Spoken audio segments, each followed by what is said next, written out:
Stu's got turn your new mic. life. I miss Max Headroom, Stu, to be honest with you.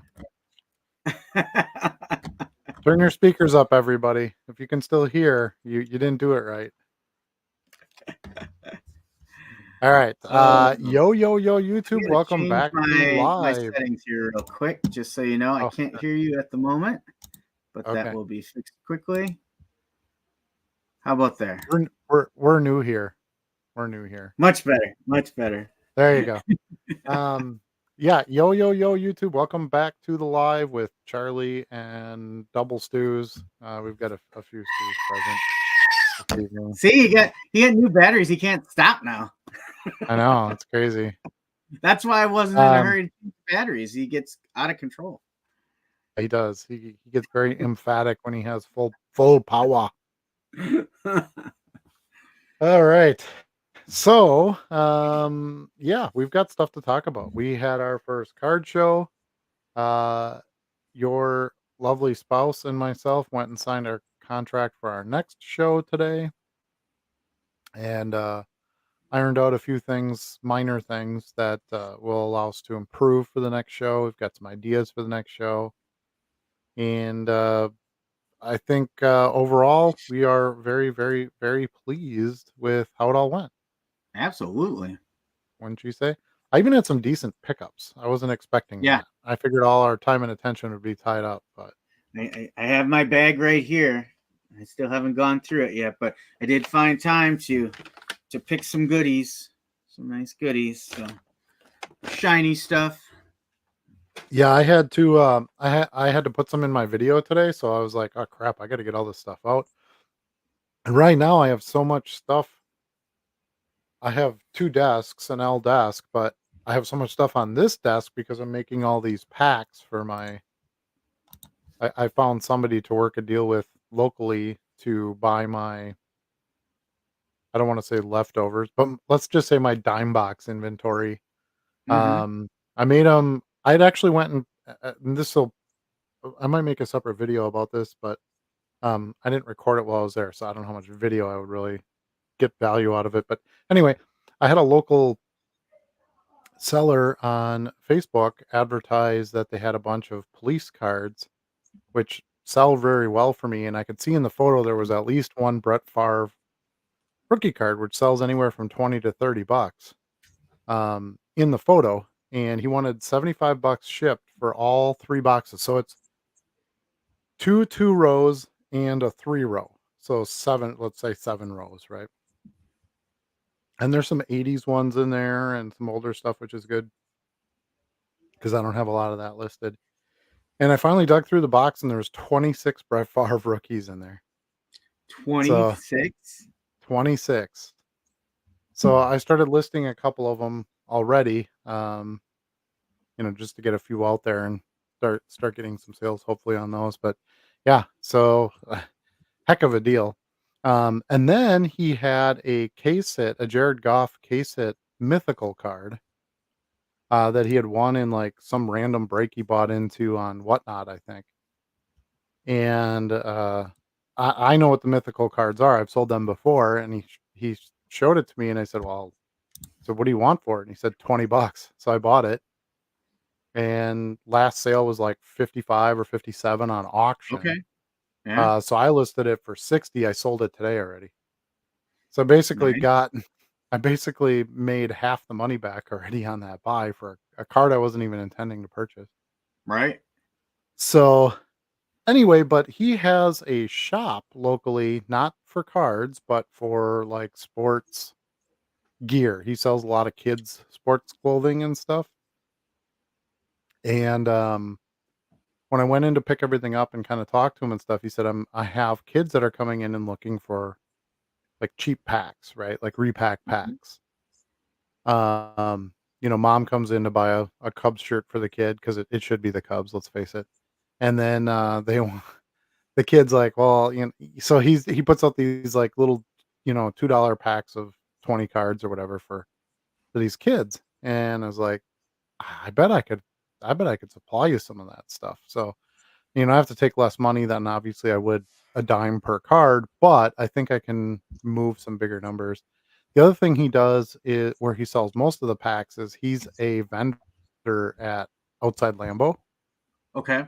a street vendor. So he sells like the big gold chains with the logo on it and the cheese I've hats and seen like all that those. stuff. Yeah. Yeah. And so he's one of the big vendors that does that. And he said, I bring those kids packs with me. He's like, I sell all of them. But he's like, it takes time and he doesn't know cards. So he's like, so I have all these boxes of cards that I bought off of a guy and I don't know like, what cards are good and what aren't. And so I thought about it and I sent him a proposition yesterday evening or morning. I don't remember sometime. You propositioned him? Um, well, yeah.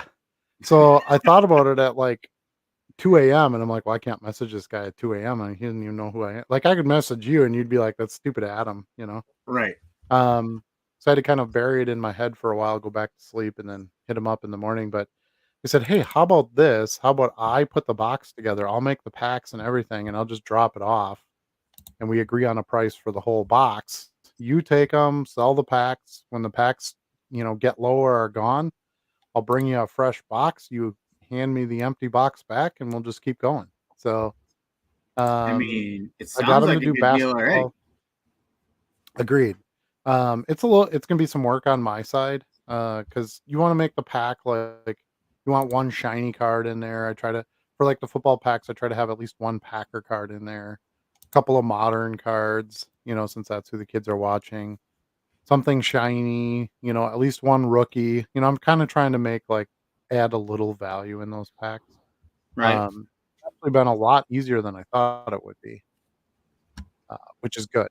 Because I have a pretty good variety in my dime boxes, but some of those dime boxes I've had for 8, 10 shows at this point, and it's just some stuff keeps selling, things keep going, but it would be nice to, maybe get a couple of those out, for a good price, not like $35 a box or something, but get a couple $100 for the box is much better in my eyes, um, to turn those and then have a place where I could regularly have that sort of demand.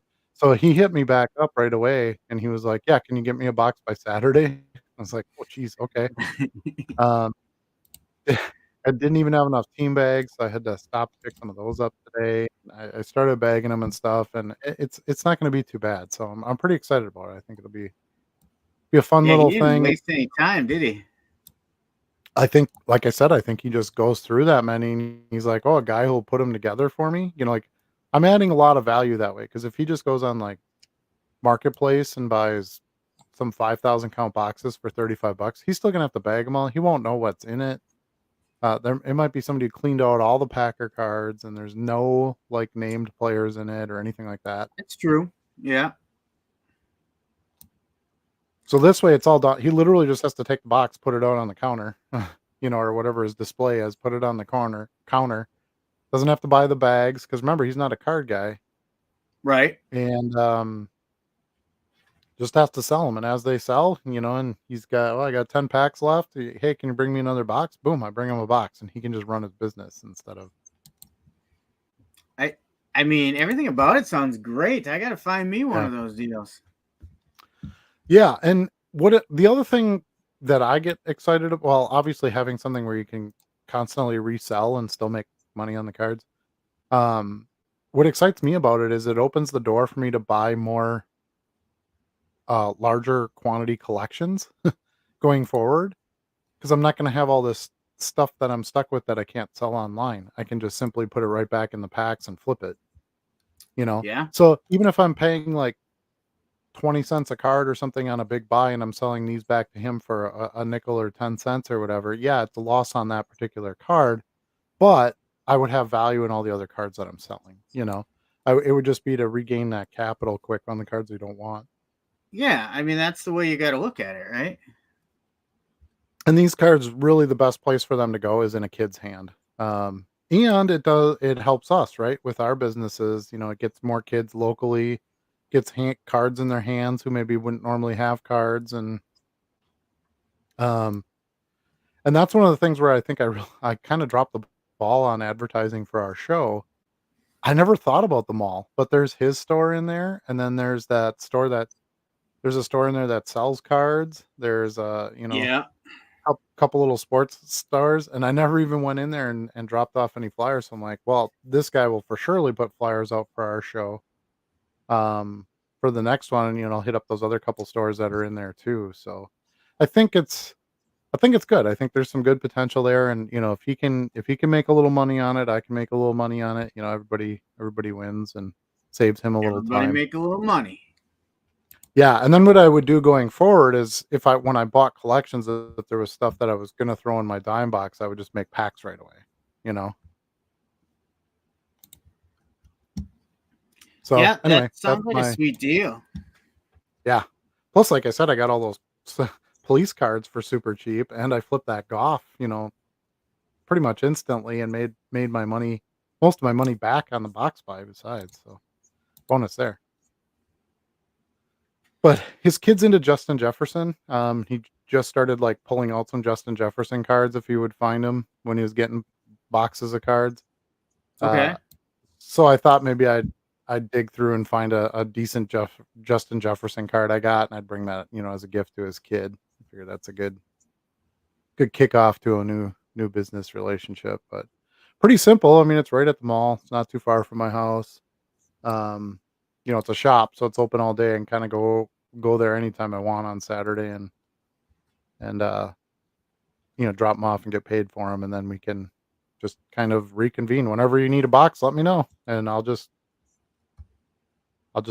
get it ready when he sells them down. And yeah, he said he went through like an entire 5-row box in the last week, so selling a fair amount of those packs. But it's the game days and stuff like that. That's where he's really gonna go. Yeah, I mean, he might say, "I want 3 boxes just for game day," you know? Yeah, and then what are you gonna do? I'm gonna stay up late and make packs and get the boxes all ready. You're gonna make it Yeah, happen, right? I'm gonna make it happen. I mean, it could get to the point where his demand outweighs even what I can supply. Um, but that's not the worst problem for me to have either. 'Cause That's not a this bad isn't problem at all, right? No, this isn't my prime product. This is my leftover product, right? It's like somebody, let's say you're a distillery and somebody wants to buy the heads and the tails of your product. Yeah, here you go. Because that's not what you're making. That's all your waste product, right? So, if you can find a way to make some money off your waste product, that's a pretty decent business um, you know, gain. So, yeah, I so that's what I'm gonna do with that. I can't wait. I can't wait for the first box to get done just so I've got one ready to go. in case you're wondering, I've been multitasking a little bit during your expose there on your new deal, and I was clipping together some of the footage I took of the show to put a little video together in case we want to use it later. A video, huh? A video A video of what? of just Oh, some of oh, the goings on at the show on Sunday, nice. just what the Yeah, I put setup out a video was. earlier And today. what's that? Yeah, I put out a video a little bit earlier today. Just a few cuts from the show and just a few more of my talking about it, I think, than anything else, because it's hard to just like see the show and actually know, what the full experiences were and stuff. Like, I wish I had a picture of the food. No one took a picture of the damn food, and it was amazing. That is a good point. I didn't get a picture of the food either. The only thing I would say is like it was almost too good, right? Like it Mhm. was beef tip sandwiches that were piled up this high. Like, dude, I got one, and dude takes one scoop. Let me see. We got a funny camera angle today, but he puts one scoop on Yeah. there, and it's like that thick, like a thick burger. And I'm like, perfect. Then he throws another one on, and I was like, whoa, he's getting kind of high. Then he throws another scoop on, and I'm like, Yeah. holy cow, I need a knife and a fork to eat this. And I don't want to Dude, eat it and around the carts. and the buns weren't like grocery store cheap buns. They were like bakery buns, and that whole thing was $5. It was Yeah, amazing. it It was was. amazing. So we did, that's one thing that we will add next time. They kept the menu pretty simple and we did that to some degree on purpose. Um, but when we talked today, we said, well, kid, beef tips is not really a kid's meal. So we're gonna add some chicken strips and fries, and then you can Right. do it either way. So you could do the chicken strips will have a price, $4, $3, whatever it is, and then the fries will have a price. So you could still get the beef tip sandwich if you want, and then get the fries as a side, Right. or just get the fries or cheese curds or something like that. So um, they did pretty well on food sales, I guess, and bar sales were Good. okay. So I think if we can maybe kind of round out that menu a little bit, the coffee was really good. Um, maybe if we Donut. can round out that menu, just yeah, donuts. Um, I think we have a great start there. I mean, it was more pleasing than it was displeasing. It just didn't have a lot of breadth to it. So I think if we can have them build it out a little bit, they'll do a little bit better in business. Because Yeah. I know some families left and went to McDonald's because their kids had to have the stupid chicken nuggets. Why you got to talk about my family like that?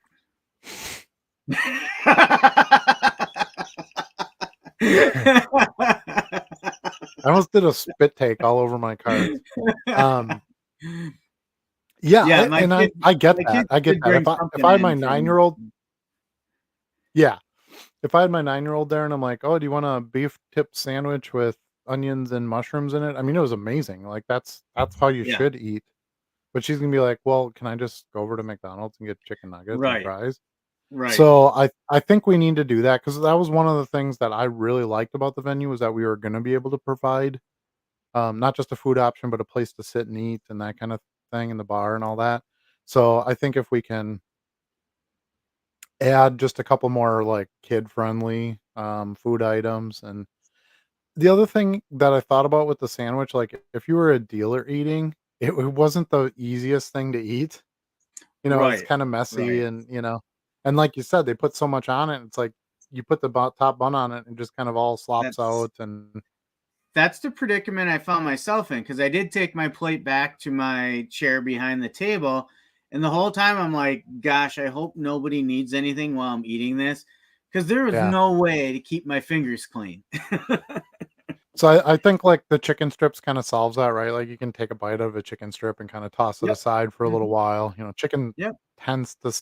Deep fried chicken tends to stay hot for a decent amount of time, in Yep. between deals, French fries, things, fingery type foods, right? So I think that kind of gives you if you can take a break and go have a nice sandwich, the beef tips is awesome that way. Yeah. And then these sort of more American, common items will be the quick take or the picky eater take, type food. Yeah. So she's like, "Oh, But we could add ice cream," and I'm like, "Ooh, ice cream."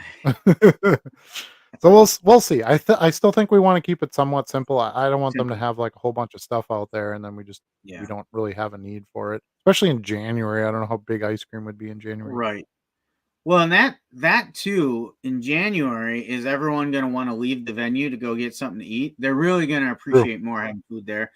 Yep. I was really interested in that topic after our show last week, and we talked, and a lot of folks on the show with us here said, "Yeah, I don't care about food at all." So I spent a lot of time talking to people, that were over there sitting down eating, and it was very positively received.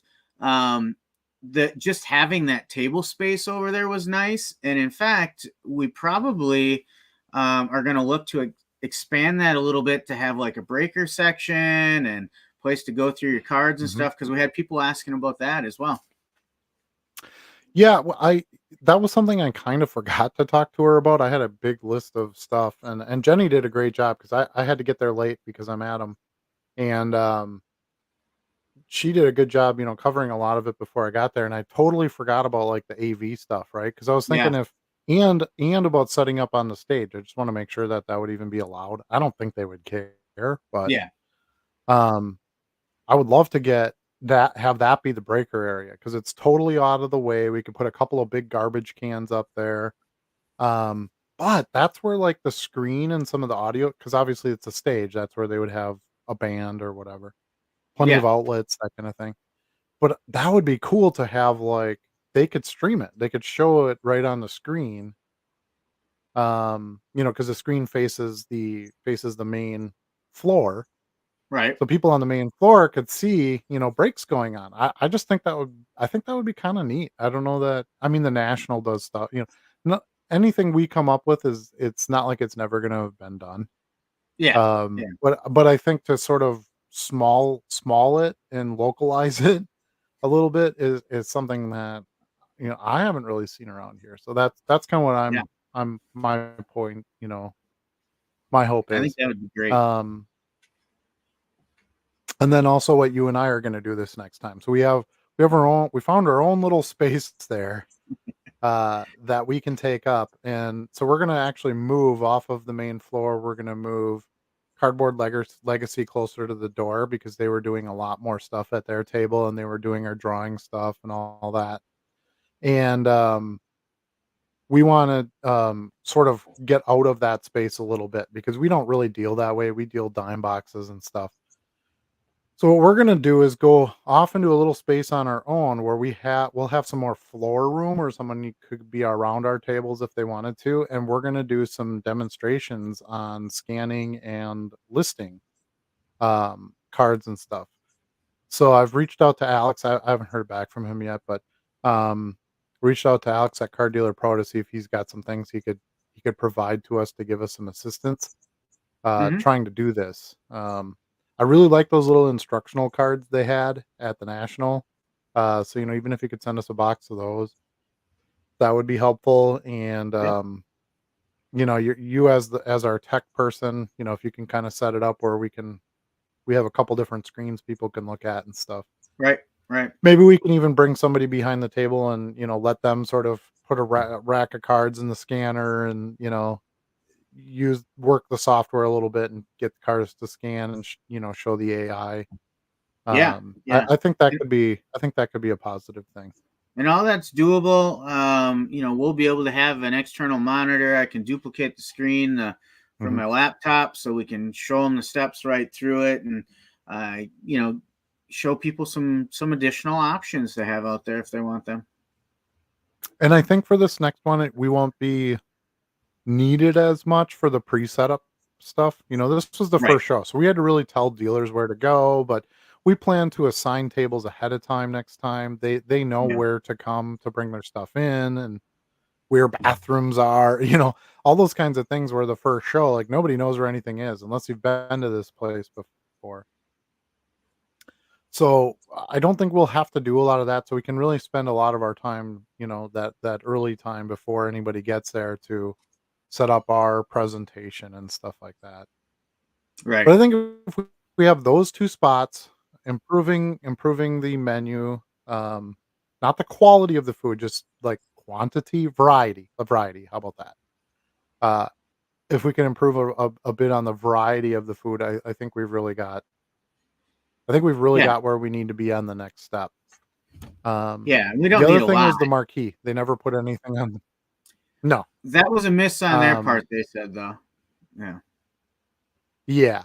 So that was definitely addressed. Now what they're going to do is about a month before the show, they're going to start having it in the rotation of the sign Perfect. too. So they're basically going to advertise the show ahead of time. And then I just asked, like, for day of, or even the weekend of, if they wanted to put it on right away on Saturday, say, card show here Sunday, Right. and give us more of a permanent residence on that sign for the one day. A Um, residency. yeah, for one day, one day.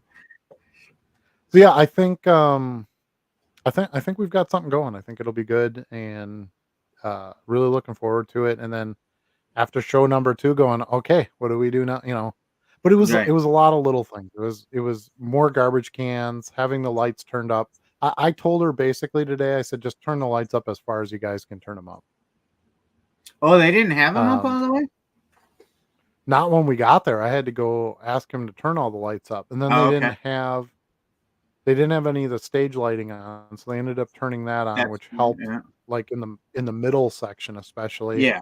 Yeah. and, so, I mean, we have to work with what the lights are that are there, if we get big enough, maybe we would bring some lighting in or something, I don't know.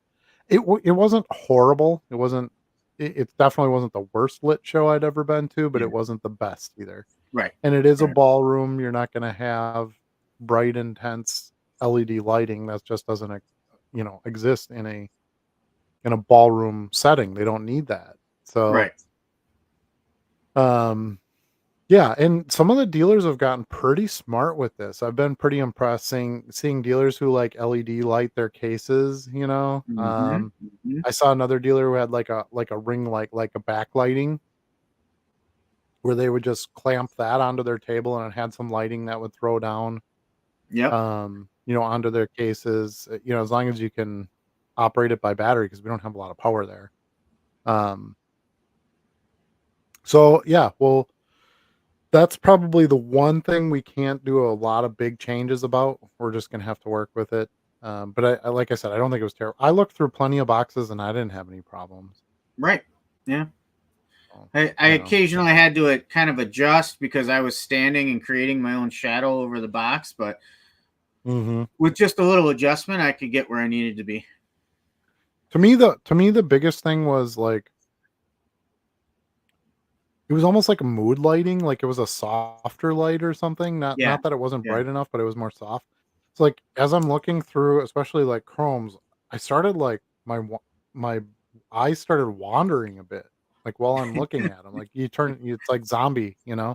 Yeah. So, I mean, that could have just been me too, with so much going on, it just there's a lot of adrenaline going and that kind of thing. But, um yeah, and we're gonna give priority to the dealers who booked in the first show. We're gonna do some different things with assigning table numbers and stuff like that. So we really want to reward those that took the chance and booked on our first show. Didn't Yeah. know who we were, didn't know the venue, didn't know if the customers would come, and we all went in on this together. We had a successful show. We had plenty of shoppers, some big cards sold. Um, dealers seem to be pretty pleased for the most part with how the day went. So they bought into us. We're gonna buy into them and let them continue to help us grow the show. And if it didn't work out for them, then hopefully we'll have another dealer that will want to give it a chance, and we'll grow with them. Well, you know what I said. If we hold it, they will come. And they did. Yeah, that's part of that's the advertising. I think we get a little bit more of a free pass on the advertising. After the first show, you have word of mouth from people that were already Correct. at one. Correct. Um, yeah, you have, people that are like, "Oh, the goat show. Yeah, that's the one at Riverside, right? Okay, yeah, we went to that." Right. So you have that. You have dealers that are going to be coming back. So you're not like just trying to go get all these dealers who don't know who you are. Right. Um, Right. so now I'm going to try to focus more on my advertising. Obviously, the digital and the Facebook. We're still going to partner with Cardboard Legacy. They did a great job for us. Um, but I want to get to some locations that I think we kind of missed maybe on a little bit. Um, and just see if we can get some more customer base that way. I already have an idea for what I want to do for the free packs. Okay. Um, so we did the Halloween packs this last time, which was sort of an obvious choice. I really don't want to do Halloween packs in January. Doesn't make a lot No. of sense. Not that kids necessarily care, but I have an idea of what I want to do. Because that it has to be cost effective. That's what's tough. I can't just go out and buy a box of, You don't, Prism football for $900 and hand the packs out. So there's a few products that I think will work really well that the kids would enjoy, and something they can still rip, and we can still give something out for free. I think it's important to engage kids with something for free, get them started. yeah, I think that would be good. I think the raffle was well received, and the charitable Hmm. donations tied to it. Yep. I think all around we achieved what we set out to do, which was really create an experience for multiple different guests, right? Like Yes. we wanted to have a little bit for everybody. And I think we did that in a way where we didn't cut short anything. And we found the right balance for everybody. And I know we have, some of our dealers and customers on the show tonight. It'll be great to hear some of their feedback on what they liked, what Yeah, they didn't absolutely. like on the show, what we could do differently next time. But you hit on it before. I talked about this with Mrs. JC3 after the show too, because she doesn't have a lot of experience with a card show environment. So she was like, "Well, was this good for a first show? Was this not so good for a first show?" And my opinion was, word of mouth is so huge in the hobby. Hmm. Yeah. Just around here, we know, hey, when's the next card show? I know I got to look for the KI show. I got to look for Tim's. I got to look for the Foxes show. I got to look for the Oshkosh shows. There's a regular rotation. We don't have that being the first show where someone says, oh, yeah, when's the next goat show? But we will if we continue to go Right. the way we're going. Yeah, and And that's the thing. We do have yeah, we do have a good amount of quality shows. I mean, I've been to all those shows and I've had great experiences at all of them. yeah, Um, but I feel like we could provide something that maybe the other shows didn't. And so that encouraged me that there was value in doing it. right, So I think that's what we pulled off. Again, the first one just getting it off the ground. We threw a few things in there, but this will allow us to grow on that because, like I said, right, we got the support. The community showed up to attend the show. The community showed up to be vendors at the show. So now that we know we have that and we can grow on that, we can provide more than to the community ourselves uh, at that show experience. And right, if there is a vendor out there that maybe didn't have their best sales day, or I didn't know what type of inventory to bring. I didn't know who would be coming here, which I can totally understand where you're coming from.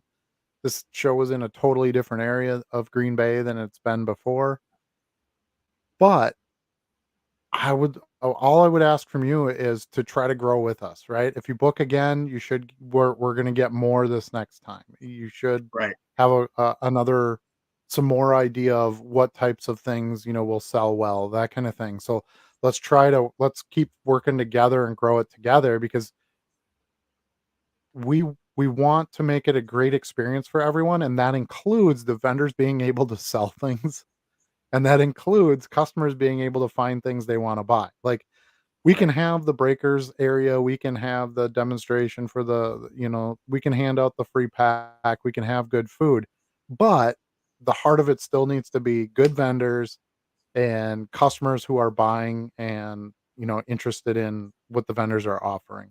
So those two things have to stay consistent. They need to continue to grow and evolve and um, meet those needs, and then all the fun stuff can come from there. Then you can have more presentations and more things going on, and we could do a live auction at some point, where we have certain items we put up as live auction attractions. um yeah, I mean, there's still room there to grow, which I think was important when we were looking for a venue. We can still add more tables. We have the entire uh, stage. Like I said, we can open another bar if the bar gets too busy. We have two more bars we can open up.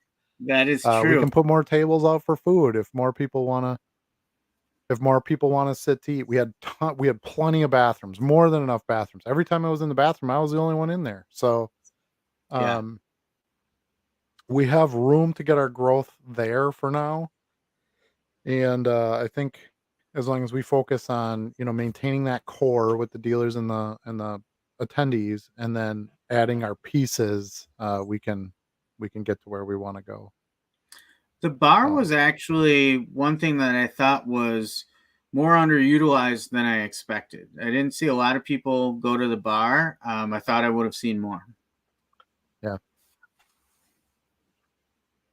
Yeah, I saw, maybe 3 or 4 people at the bar at a time, max. There wasn't, Mhm. like, a lot of people standing around waiting to be serviced. One thing I'll say, since we're kinda bringing this up, the service that the venue provided was amazing. Top notch. We had a light that was burnt out above. They got the ladder out and changed that light bulb, right Yep. Mhm. right during the show. If we needed anything, I could run to them and we could get it. The food was great. There was always somebody there ready to serve you if you needed something. The bartenders were great, very polite. Yep. So they were there for us if we needed something, but they weren't in the way, right? Because Right. you can go too much with it too, and I didn't really feel like that at all. So the I agree. ATM worked. I used the ATM. All the things that you would potentially want for customer service there. I think was done well. It was on point. Um, Yep. yeah, the bar thing is interesting. I feel like a lot of the vendors that we had book are a lot of the vendors that book at a lot of shows, right? Mhm. They vendor regularly, which is kind of something we wanted too. We wanted vendors to come in that had they knew what they were doing at a show, right? For a Right. first show, you don't necessarily want just somebody who's coming there to try to sell their extra stuff or whatever. You kind of wanted established vendors, and we did that in a couple of ways. We reached out to some vendors we knew, went Mhm. to other shows, and advertised with them there. And then we also gave a discount for the multiple tables. And you're Yep. going to see more multiple table purchases from established vendors than you are just somebody trying to sell out their collection or something. So, um and the reason I bring this up is I think they're really there to do the business and participate in the hobby, and whether that's buy. We had 2 dealers who set up just to buy. They were looking to buy. They weren't really selling much. Which is fine too. That's great. Yep. So let's get our community in that has cards to sell. We've got people there that will buy them. So you don't have to just come if you want to buy something. We're not always trying to sell you something. We have dealers that want to buy. Right. And I think that's great. But I guess what I'm trying to say is I think they're there more in a professional capacity, not so much let's go, set up our table and then go sit at the bar. Um, Yeah. you know I what I was mean? thinking more of buyers would have used it more. Like I think the shows at the distillery, you saw kind of a regular back and forth to the bar, even if it was just to get a soda or something like that, right? Sure. So I just thought there would have been more of that. I was happy with how many young attendees we had. Yeah, that's true. The Zion Case crew. It Yep. was Hmm. that was good to see that they came out and they went to a show at that location, and The Zion case um, crew. the Zion Case crew. It's kind of like so that you remember the term soccer moms. You've heard this term Yeah. soccer moms Yeah. before, right? Yeah. So you kind of get a picture of what that is, right? The minivan, and they've got to have the logo of the team on the corner of the van, and they anyway. There's a stereotype, of course, right? Well, Yep. now I call them the Stanley moms because it's not Yeah. soccer Yeah. anymore. It's this thing, right? It's this weird So mug that on the everybody back looks of the at. minivan, you see Card Mom AF. Yeah. Uh, Whatever wow. AF Yeah, stands something like that. Well, I have some ideas. I have some ideas. Um, but anyway, that's kinda to me, it's like, and I'm not making fun of them, but there is, you just see it a lot. You see the kids with the broccoli haircut and then the Zion case. That's Yep. sort of Yep. the trend for the young card hobbyists, which it's awesome. Those guys they're slinging. They got some great cards. Um, but I think that's what pleased me the most at this show. I saw some elderly couples come in. I saw, a few older guys with their lists, that were going to look for cards. I saw the Zion Case kids. Yeah. I saw young families with little kids who wanted their Pokemon pack. Hmm. I saw dealers and flippers, and I saw, I feel like you said, I think what was important was to be able to try to offer something to everyone, Yeah. What's unique about this hobby is you can get in for a penny or $12 million. There aren't Yep. hobbies that are like that. Hmm. But that adds a challenge when you're trying to support the hobby with a show.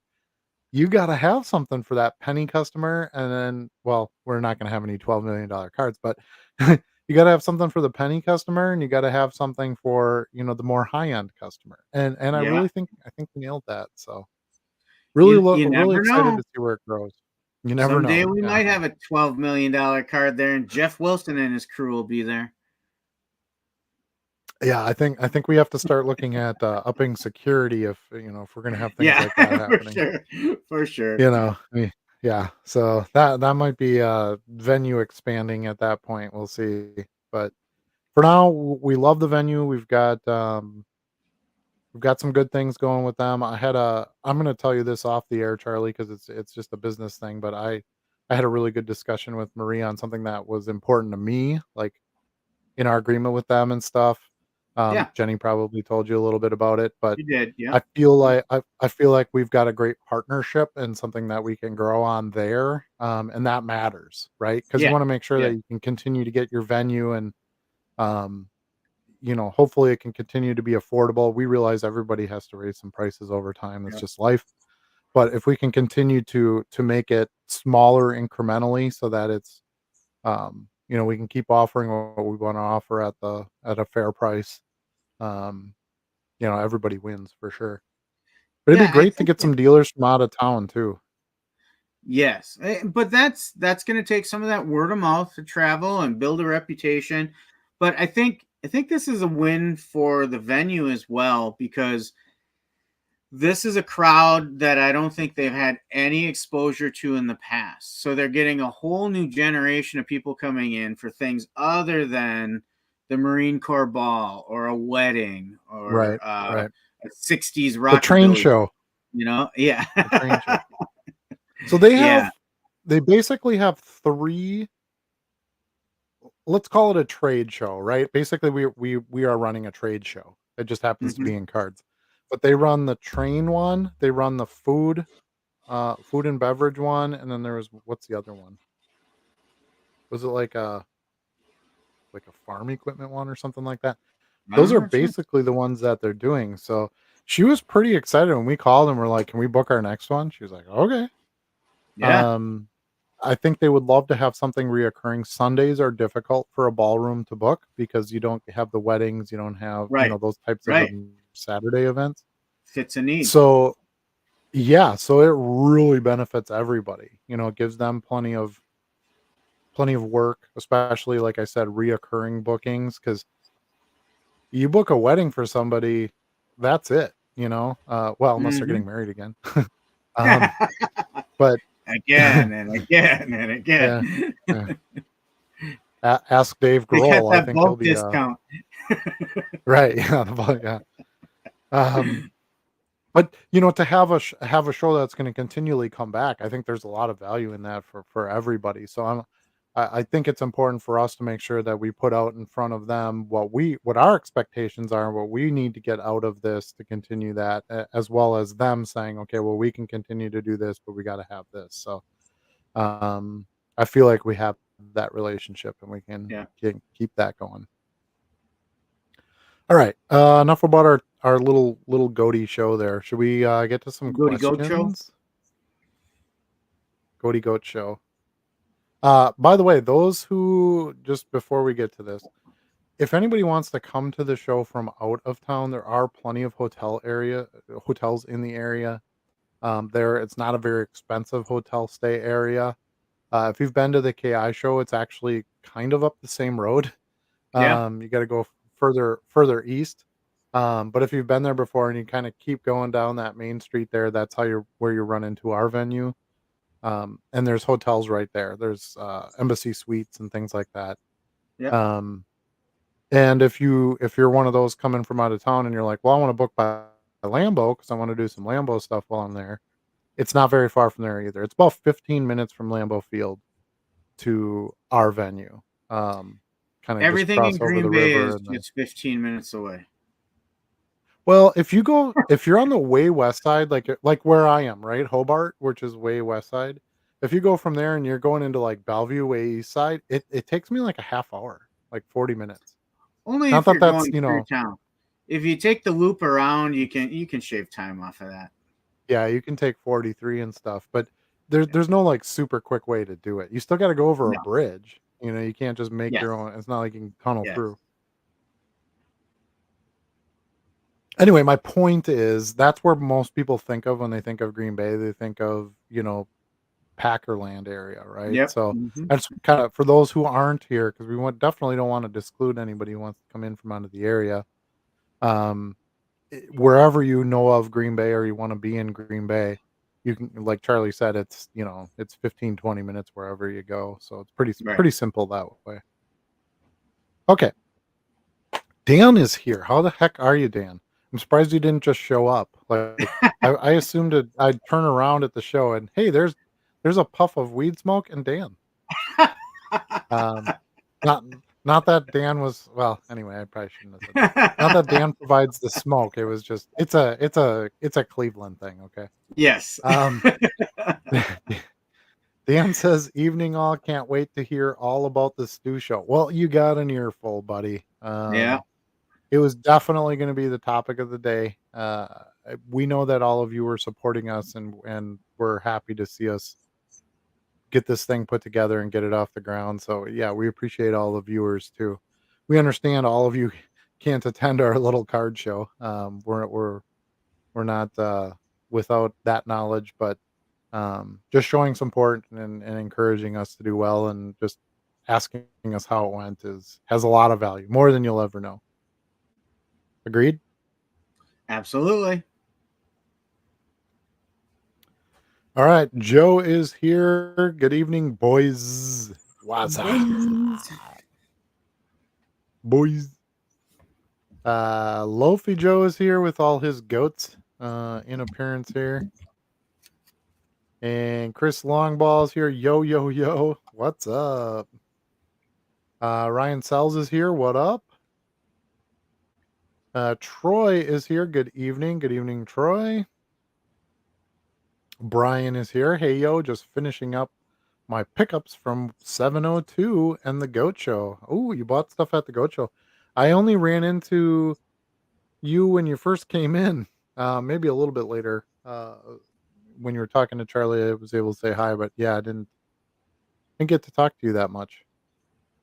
But hopefully, the next show you won't be out of town, like the day before, and you can come hang out a little bit more. Dan says, "Don't remove the beef tip sandwich. That sounds so good. I may make the drive to the next Goat." Dude, I It's told worth it. her, I said, "Okay, yeah, hold on, Dan, because you're right. Think of like Quaker State Diner, dude. We were all in this.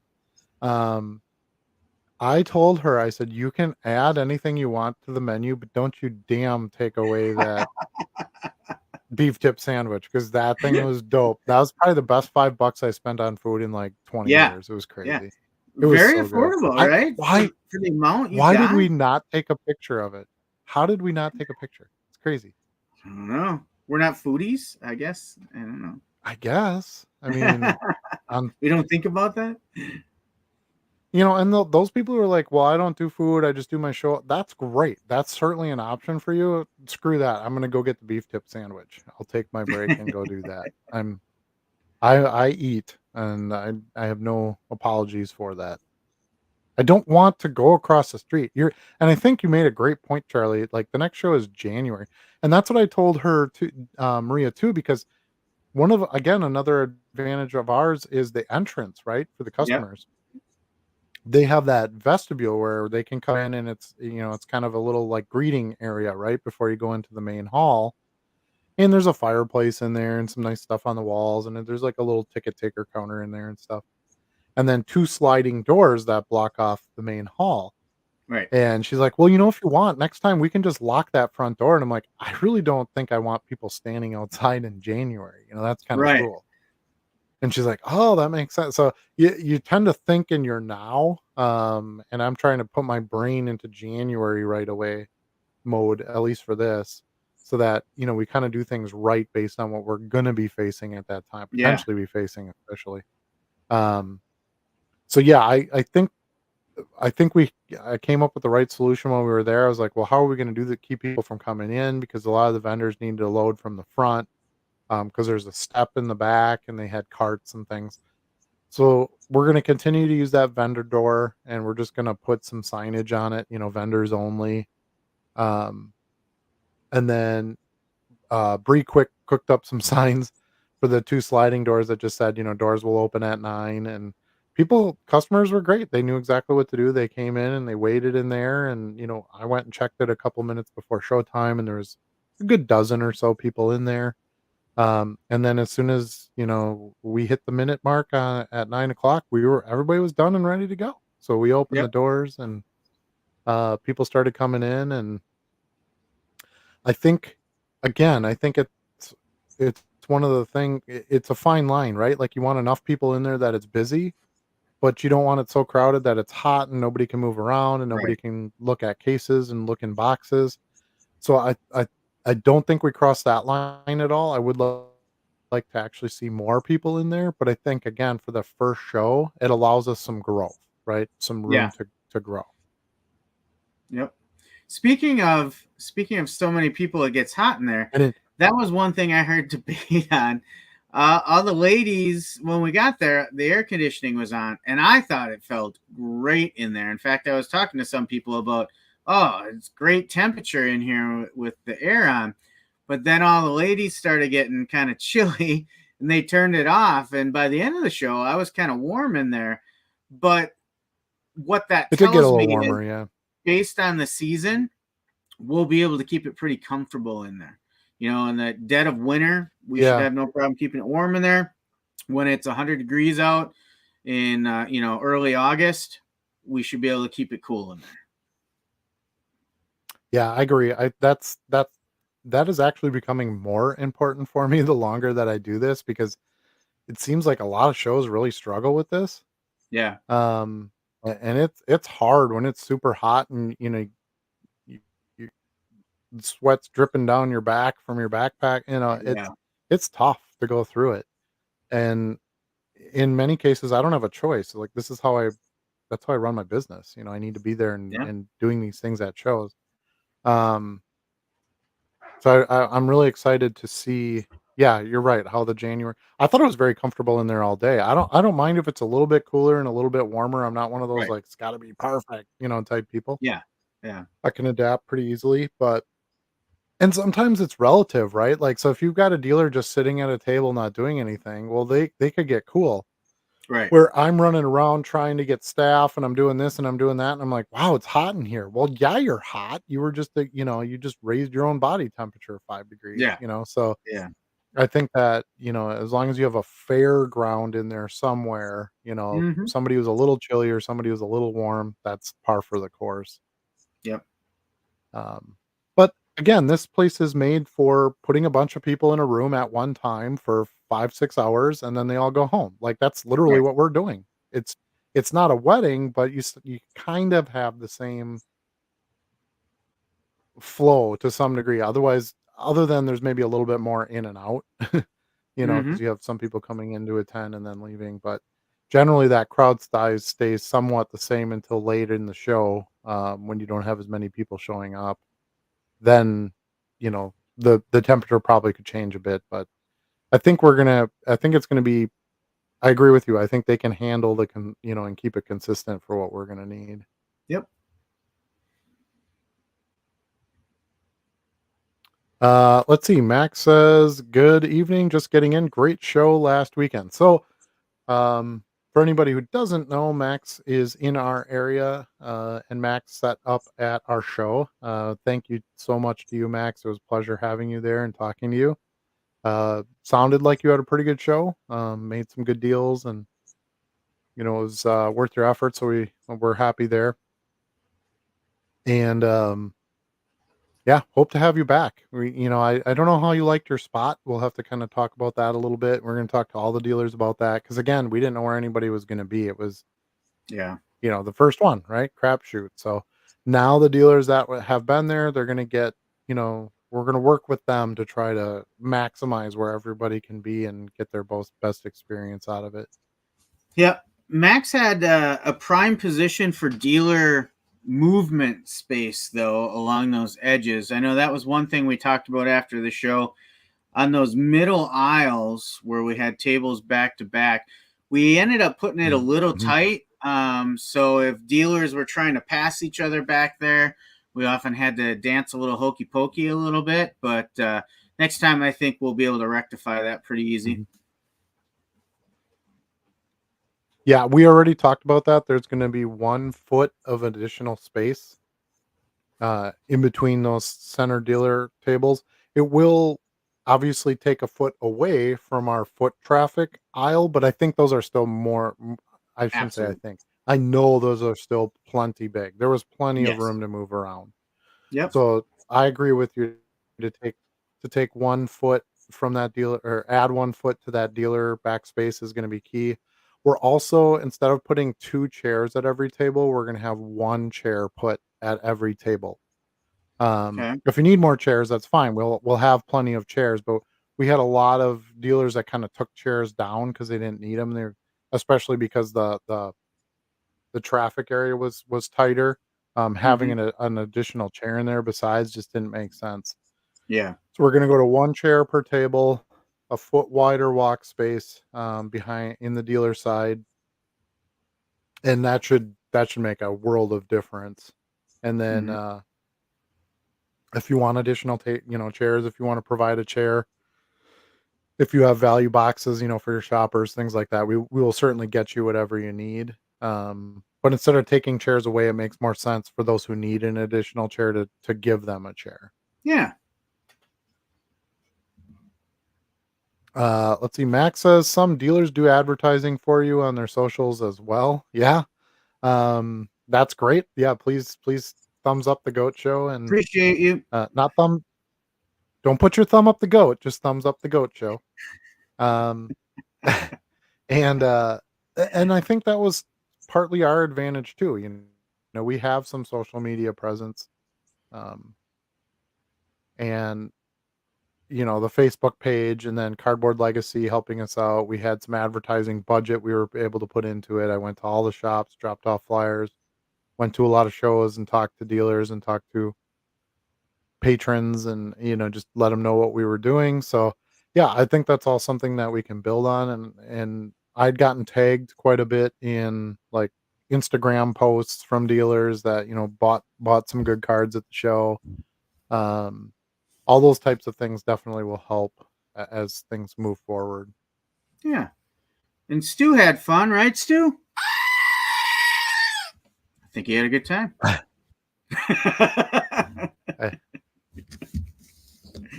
I think Stu has fun doing laundry. He's not real hard to please. Um, yeah, so I kind of want this to be looked at more as a partnership, right? So we're putting the show on, but I believe we're all partners together, right? We've got our dealers, we've got our patrons who are looking for certain cars, we've got our venue, we've got all that. So let's all just work together and make as cool a show as we can make. And everybody should get what they need out of that plus some. So I think it's a pretty easy goal to try to go towards all together. And hopefully we can keep that going. Now, to be fair, shows in our area don't have trouble generally selling out. Yeah. So I would anticipate that, we're going to get to that at some point. Then we got to see where we can go from there. We were close. We did like 72 or 74 tables out of 88 tables, Mm-hmm. which I'm very pleased with for a first show. But I have a feeling it's not going to be too hard to book the 88 tables this next time. Right. Um, so it's going to be real important for the dealers who did enjoy themselves that are going to get first crack at it. Try to book and get your spots and stuff. Because I especially January shows are one of the best months of the year to do a show because there isn't much else going on. Right. People have Christmas money, they just got cards for Christmas, stuff like that. It's the snow and the winter and all that. There's nowhere to go. Um, School's still in session. It's past the winter break, so kids are in school. You can't really head out of town too much. So I anticipate that should be a pretty big show. I think we'll book that one out pretty solid. Brian says at MD Sports Cards, I sure did. Passed out flyers all since June. Looking forward to spread the word more once again. Yes, Brian has been a huge asset to us. I sent him the file for the flyer, and he was printing them out and bringing them to shows. Brian has good connections with a lot of dealers that he talks to and stuff. I'm not as good at making those in-person contacts. I'm better on a camera like this, talking to people. Um, so I'm very thankful for that because I know especially early on that got some dealers interested and got the word out and stuff, and Yeah. we got some bookings right off the bat, which was really nice.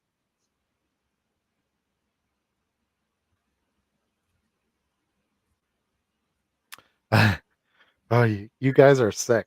Dan, Dan says all you really have to do for me to make the drive up is have a wild card booth. Um, so Dan, just for you, I've got I've got the wild card on tonight. Look at that. How about that? I did that just for you. Um, Man, I would love to have wild card come. I do not think our show is anywhere near that sort of state yet, but that might be something, down the road if we can grow out of this venue and have something where Yeah. could do more of a setup like that. Um, Now, and I might have mentioned this in the past too, but I'm it's not like I've never set up shows before. So I've done some really big stuff in the Star Wars community.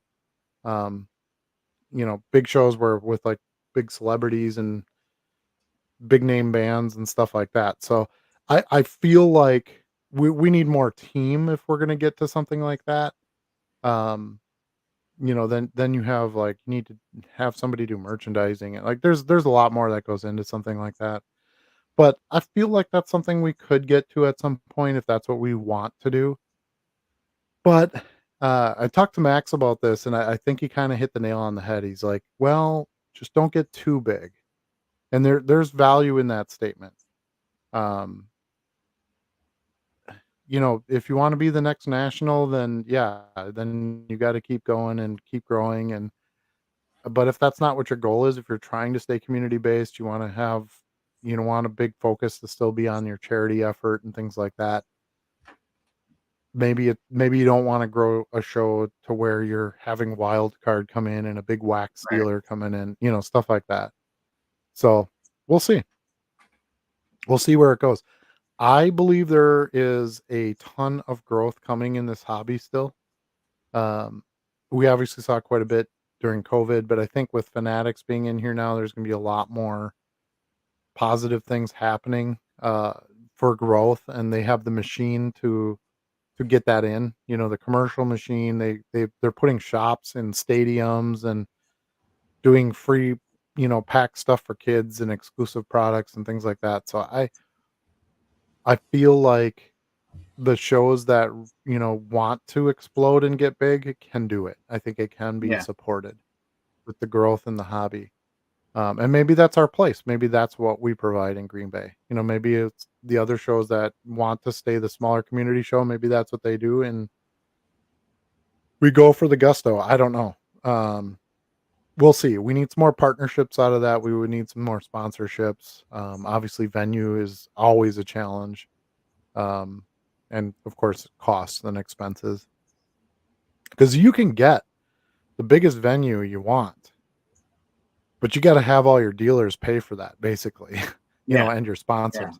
So yeah, I could book the Resch Center, which could probably hold what, like 700 tables, 600 tables, something like that. Well, maybe not quite that many. Let's say 400 tables I could get in the Resch Center, but I'm gonna have to charge like 800 $800 a table, for the weekend to do a show like that What to about the warrant the cost. expo center next to it? I'm gonna I say probably not. I don't even know what they call it No, now. the Shopko Hall. Yeah. Yeah, exposition center or something like that. Shopko Hall. Yeah. Yeah, Basically, we have what we need in our town to be able to support a big show. That's kind of the cool part. If we wanted to do that. Um, I've talked to a few people that were like, "Well, what about the atrium at Lambeau and blah blah blah." But that comes with a lot more restrictions than you realize. Like they yeah, sell merchandising there, so like we wouldn't allow nobody would be allowed to sell like Packer hats or something like that. Versus right now, we're in a ballroom. You can bring whatever the hell you want and sell it. We don't care right, as long as it's right. legal. Um, Yeah, maybe not so whatever you want. whatever you want, that's legal. Um, But so you have to decide, well, is that worth the trade? Like being at Lambeau, ooh, it's so cool we're at Lambeau, but it puts restrictions on our vendors. People can't come and go maybe quite as easily. Might have to charge more, might have to charge an admission. That's the other option, Yeah, if you have higher venue costs. So I don't know. We have a lot of options. We have Lambeau's obviously a big one. We have a couple of decent sized convention areas. Um, I don't know, a couple bigger hotels, that could maybe support something. I'm really against, just personally, and trying to, events that I've put together before and stuff. I'm really against having it in a hotel. I don't like that setting. It gets split up too much. It's too hard with, now there's people in here who are here for the hotel, and then there's people here who are here for the show. Well, who's a vendor and who isn't, and I don't yeah, know. Um, the in and out of it is not as easy. You have to get into the hotel and then get back to wherever the conference area is, and for me, that's not the best arrangement. And if you live in an area where you have spaces that are made for shows and conventions and things like that, that's the better use. Even if you got to raise the prices a little bit, I think what you get out of it is worth it. It's kind of sure. like it's kind of like the National, right? So the National is a convention center, but is it? Like it really wasn't set up for what we were trying to do there.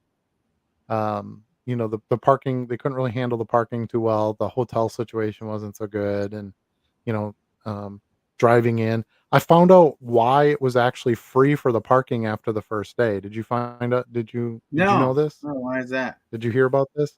No. So the police contacted the convention center because they were making all the cars stop, to pay Yeah, for parking. it was backing It up was too much. taking way too long to get. Yep, and it was backing up towards that highway. Like Yeah, there were cars sitting on the end side of the highway, and they're like, "Yeah, no, you can't do this. We're gonna have to shut down the convention. Whatever. They would have to do something very dry." So they basically were like, "Well, we can't charge for parking." yeah, Um, so no, that's on a grand scale. Obviously, the Nationals is way bigger than, probably we would ever do. But right. those are the types of challenges that start presenting themselves if you don't have the appropriate place and space for what you're trying to do. You know, Mm, you can't, I don't know. You can't fit something bigger into something smaller. Like it Right. that just doesn't work. So we have to constantly deal with that. We have to decide, well, how many shows do we want to do a year? We decided we're basically going to do quarterly for the first year, and then maybe we go to a bi-monthly if the demand was there, and then start to review, okay, the size and what we want to offer with it. And so it's just going to be a constant review every couple of months. We'll have a show, we'll meet again, talk about what we're doing, talk with our with our whole planning team, and then talking to the venue and stuff like that. And um y- you know um step at a time. Growing too fast, it's just like the card business. Buying a half a million cards right up front and starting to list them is not, and quitting your job and just going full time right off the bat is probably not the best approach.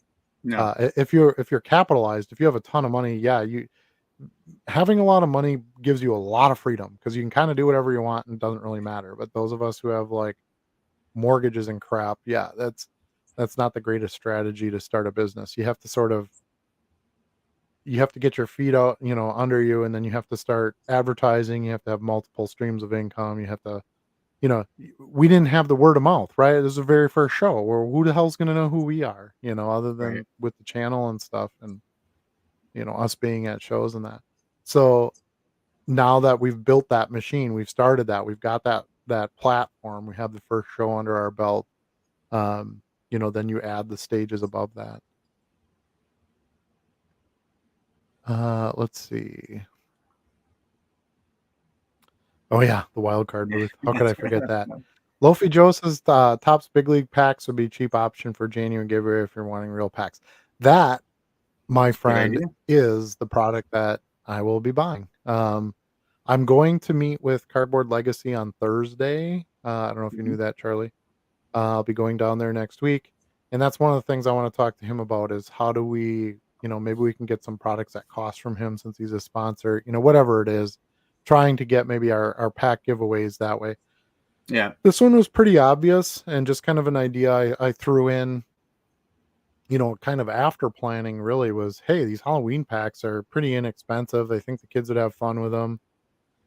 At least it's something to open. Now, I could just simply, you know, take a kids pack type pack, right? Which a lot of shows will give out, where it's just a bunch of, you know, pre-broken cards thrown in a pack and maybe you put a hit in it once in a while or something like that.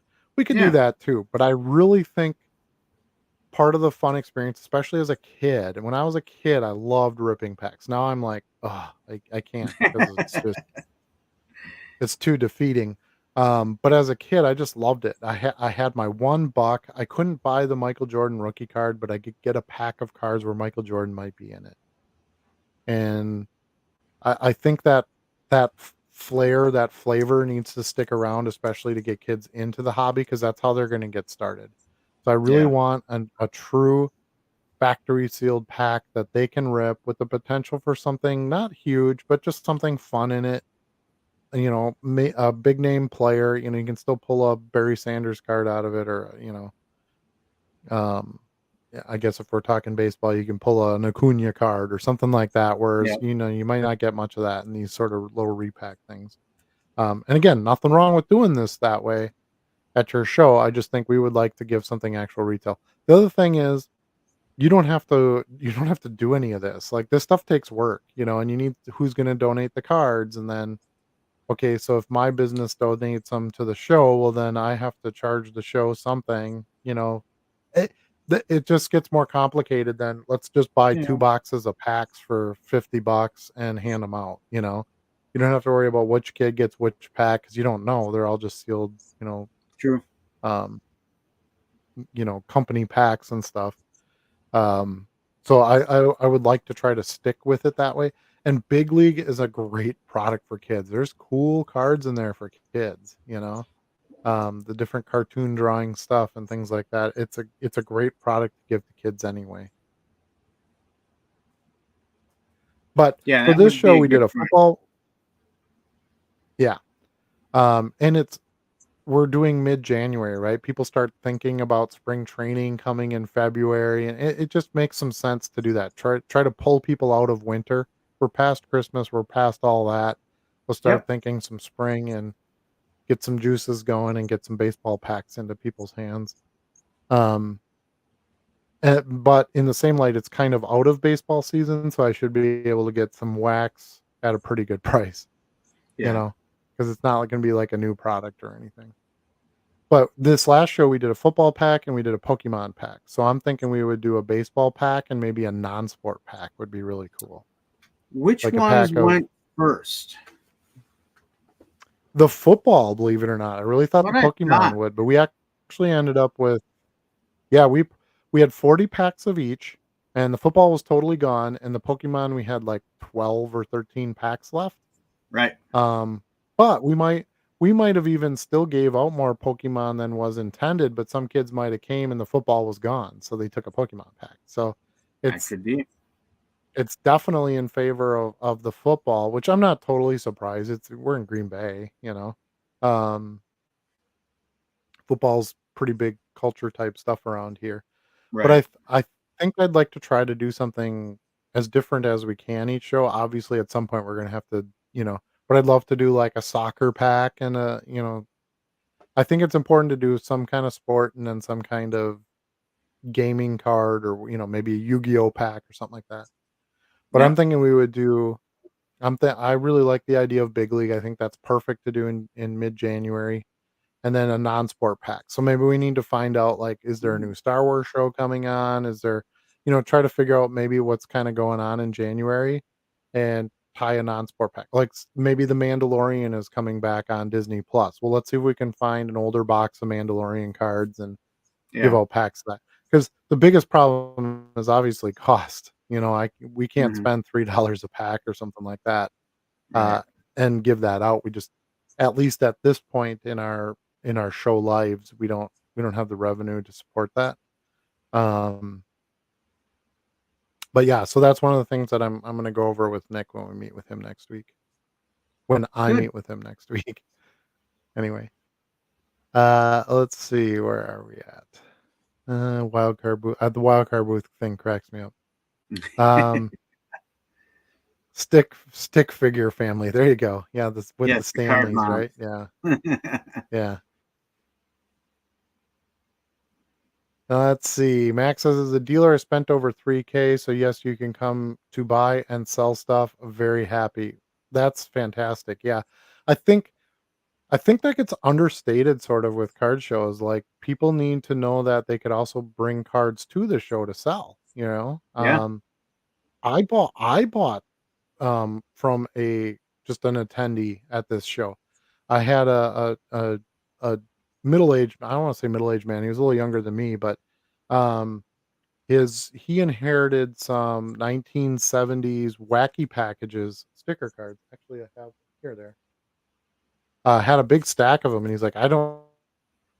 He's like, I came to the show because I saw it was happening, and I didn't know if anybody would be interested, but there's probably like 400 of them here. I don't know if you can see any of these.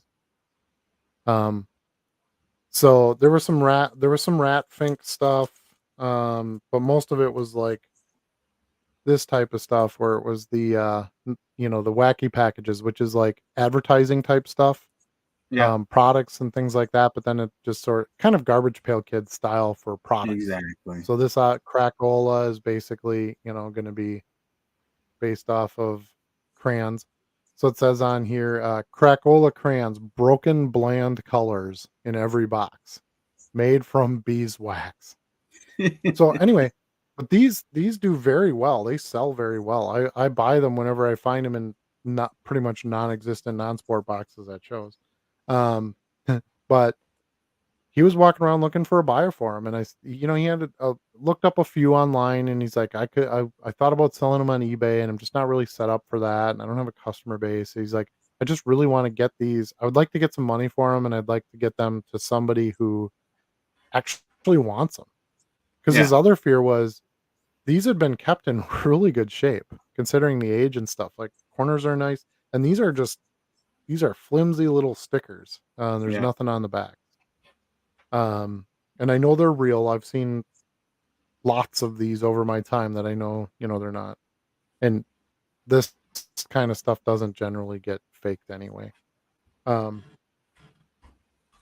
but I said, yeah, I would be happy to do that. Obviously it's going to be work for me. I got to get some money out of it and stuff. But I bought them all from him. So I think that's great. That was somebody that was going there to try to not necessarily buy anything. Now he had two little kids with him, right? So his little kids each got a pack, so they were happy. And so here you go. You've got three people who are maybe not ideal, card show people, and they all walked away happy. They all got done Right. what they needed done. He found a buyer for the items, and I'm happy too. I mean, he found a buyer for items. I bought a big lot of 1970s non-sport stuff. You know how little that happens at a show where someone, Yeah. comes in with that. And then his kids got some packs to open. They were pretty excited about it, and we're looking at some of the other cards. They like Pokemon, so it was, it made sense for them. Um, but yeah, I think that's the key there, right? To make sure we're not just selling, we also want to be buying, we also want to be trading. And I'm not here to tell the dealers what to do by any measure, but that was something that was important to me when we were starting to look at, vendors that could potentially be there. what are they going to have? And that's one of the things we send out too, right? When somebody wants to book, we ask them, what do you sell? Yeah. Because we want to have a pretty good idea of, what will be offered and what will be accepted Helps at with the the venue, advertising. and we helps with the advertising. We allow wax to be sold. I know some shows don't allow that, and there was a lot of wax that was sold at the show, a lot. I Yeah. know we had one dealer who brought in, whatever wax he could in the first load, set everything up on his table, and then he had to go back and get more stuff right away. So, we had plenty of people who wanted packs and boxes, and Topps Composite was huge. Anybody who had Topps Composite stuff, it was That all went fast. gone, uh, pretty quick. So you can see the desire for those Topps products to be back, and Fanatics to get, the licensing going there. I think we'll have our next explosion of growth once the NBA license happens next year, and then the NFL license happens in 2 years.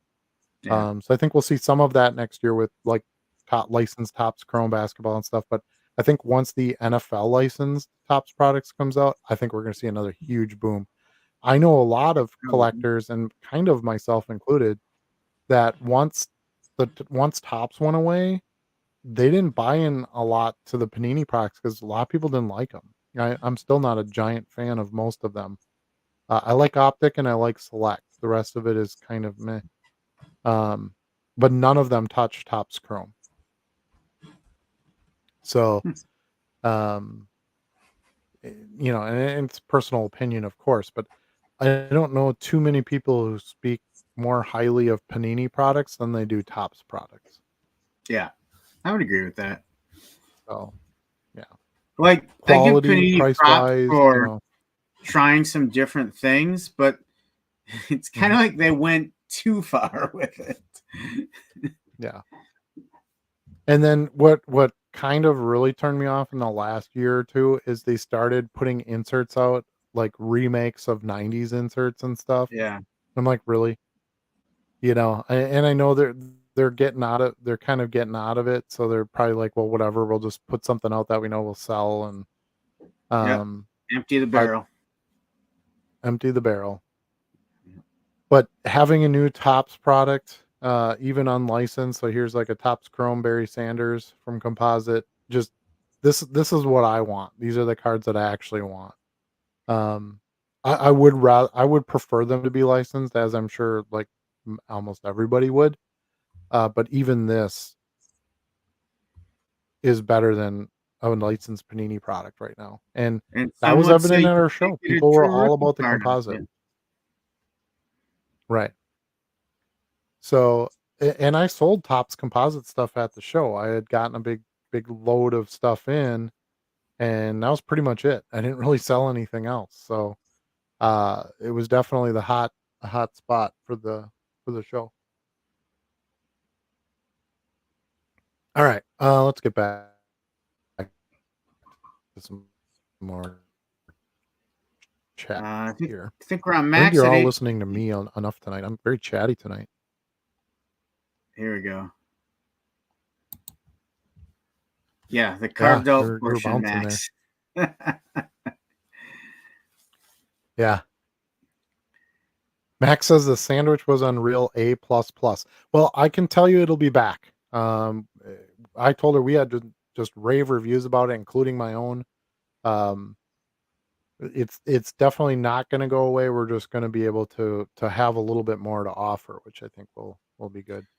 Just like the And then I was McRib thinking and the about it when she's Shamrock Shake, it'll always come back. yeah, except this is good. Except Yeah. this is good. The When she was like, "Oh, well, we could have fries and we could sell those separately, so you could get, like, the fingers with chicken fingers with the fries, or you could get the sandwich," and I'm like, "Oh, fries." And then I'm like, "Dude, I couldn't have ate anything else once that sandwich was gone." That Yeah. thing was ginormous. I was full off of just a sandwich for $5. Jenny Like, asked me it if was we great. wanted to get some to take home. Right? Yeah, it was that delicious. Um, so, yeah, I really feel like this is a good pairing for us. The venue impressed me greatly. Um And I know, as we go forward, they'll know more about us, we'll know more about them, and things will get easier that way. It's just the size, the size factor. Eventually, do we get too big for it? I don't know. We'll see. R Right now, no. We can go probably about 25% bigger, Yeah. um, than the max space bid that they gave us right now and still be fine.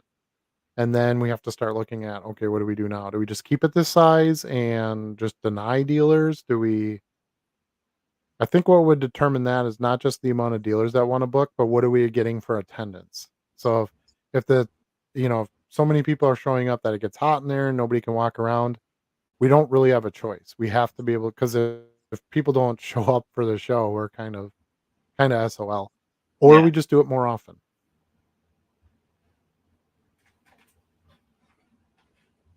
Max said he talked with Brianna for a good bit. Both of your wives were a solid asset to the show. Good to hear. We wholeheartedly agree. We can't thank them enough. They do not do cards. They're there mainly to support us and support our businesses and our hobbies and our interests. I think they both really enjoy planning and putting things together and doing spreadsheets and all the things that I absolutely do not want to do at all. Yeah. So it made a real lot of sense for us to just kind of all partner together with it. Obviously, Charlie and I have been working together for a while as it is, and we do the social media and actually sell cards and buy cards and go to shows and do all that. So that made sense to cover all that side, promotion, using some of our connections to get the sponsorship with Cardboard Legacy, stuff like that, making commercials, putting stuff in our videos, and then talking to shops. And then the two ladies are amazing behind the scenes until game day. Then they're way Yeah. ahead of the scenes and they're Yeah. out there to, they First wanted to do faces the you see charity when you walk tie-in and in, right? right. Which you definitely want to see their faces over our faces Not ours. anyway, so Yeah. that part also makes sense. But yeah, they have been amazing. They continue to be amazing. I talked with Brianna about quite a few things today. I met with Jenny today at the venue to set up the next one and go over some things. So it's been great. I I think if just Charlie and I tried to do this, I don't think it would have been anywhere near the level of positive experience that we had with Agreed. us at being a whole on an entire team. Max said the only thing I forgot to mention to her is the pillars, having two tables and having a pillar between them. It made it hard to communicate with my dad, who usually monitors the other table. I could see that. Yeah, I think yeah, yeah, I completely agree. And I think table assignments was a thing that we hadn't really totally thought out, and it's going to be better for this next show. So if you're doing two tables, we're not going to put you one on one side of a pillar and one on the other side of the pillar. Right. You'd have two tables next to each other, and then we'd put someone else on the other side of the pillar. So we appreciate you sticking through it um, for this first show, but I can with pretty good confidence tell you that that's not going to happen again. Shouldn't We'll happen again. we'll we'll No. have all the assignments set up ahead of time. We kind of got under the gun a little bit because people showed up really early to set up. We didn't realize how Always important it earlier was and to some earlier. dealers for table placement. I guess is extremely important to some dealers, and it was like, okay, well, we got to get all the names out on these tables because it's only 7:30, and all these dealers are here to set up. So we just kind of chucked names on tables, tried to keep the ones together where it was multiple tables, but we just sort of laid them out and didn't really look at like pillars and we didn't really know even exactly where the pillars were going to land in the tables, True. until Yeah. we hit because we didn't set up the tables. The venue did that for us, which I super appreciate. That would have been Hmm. I did not want to do that, so it was a huge selling point for going to this place. But yeah, well, that's that. Trust me, we've got that covered. We actually It's good you bring that up because that's actually one thing that we got today. We got an actual drawing layout of the entire floor plan with the tables.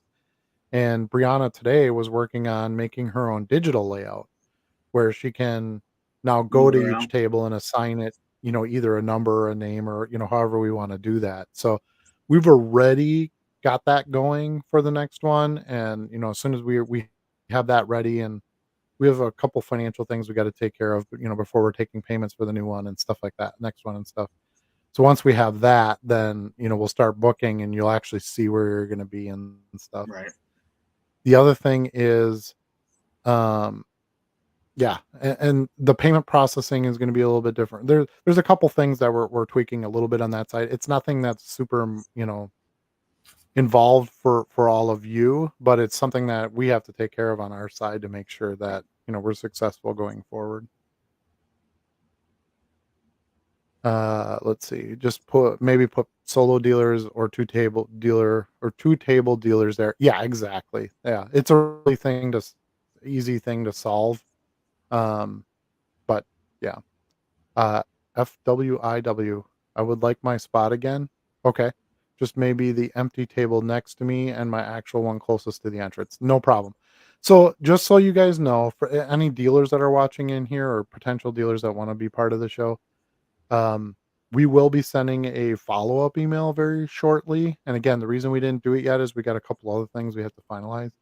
But there will be a follow-up email just asking for some feedback, asking if you want to book again, what location you want to be at. So the dealers will get, contacts from us well before this January show. You got to remember the January show is still 3 months out too. So like we have a lot of time to get this stuff put together. Again, why we're doing it quarterly for the first year. Don't grow too fast. You end up getting behind and getting in trouble. Um, but anyway, we'll be sending that contact information out and, just make sure you reply to that and let her know what you want to do. Telling me doesn't really help because I'm bad. I don't do any of this stuff. But replying to her, I'll mention it to her, but replying to her, as the person who sets all this stuff up, she'll make sure you get taken care of.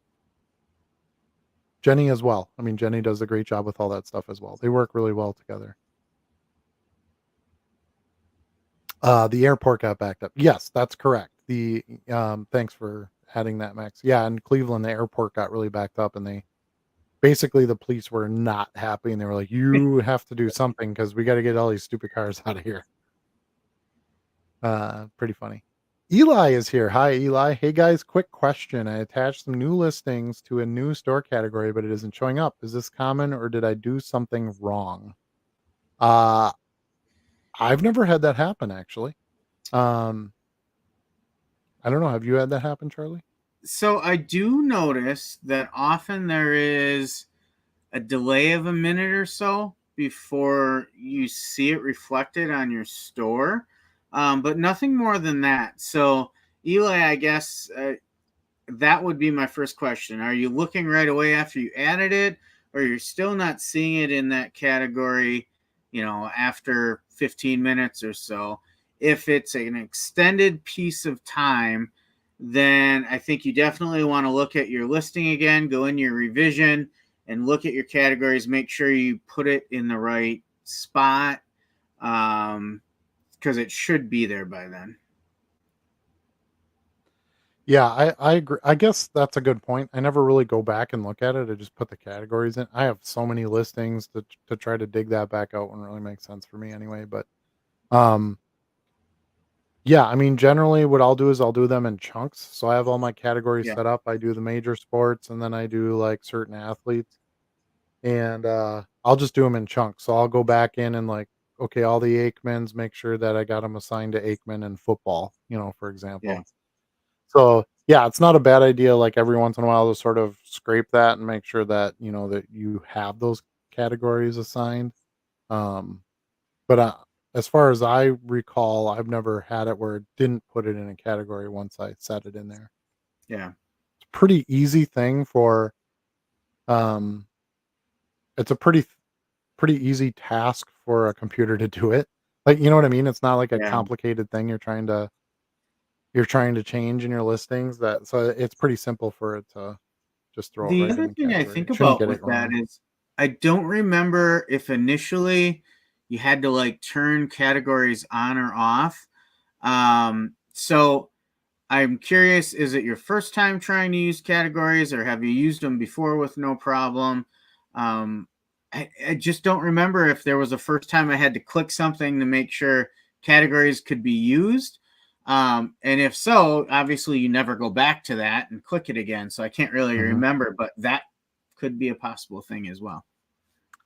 Yeah, I don't remember that either. I remember just you have to go to store, go to Mhm. categories, hit the plus button to create a category. Like if you don't have the category there, you're not going to be able to put anything in it. That I can tell you. Right. But you should be able to go to your store, create category, type a name for it, hit enter, and then all your categories should show up in a drop down menu. If that category doesn't show up there, you're not going to have anything in it. Right. But if you build that category after you make the listing, it's not gonna put anything in it. You have to go do that. You have to edit your listing. So Yeah. if you listed some Troy Aikman cards and then you're like, "Hey, I got a lot of Troy Aikman, I should make a category for that," and you go to the store and make a category, you have to go back to all those Aikman listings and assign it that category.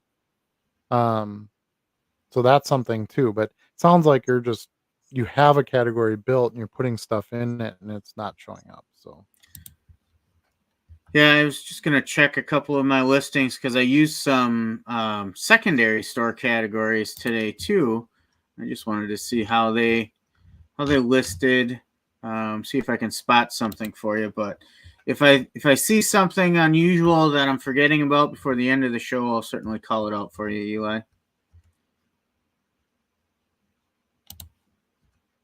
alright, so let's Max says if the sandwich isn't there, he's not coming back. Uh, and I don't blame you, that thing was pretty epic. And I hate to overbuild it and then now watch, like, a week before, they're like, "Oh, we couldn't get any beef tips, so now we're doing a turkey Beef sandwich." prices with this election But cycle. right. We I did have a comment from someone that they don't eat beef, and I was like, "Oh, okay, yeah, that does kinda suck then, because there's nothing for you to really eat."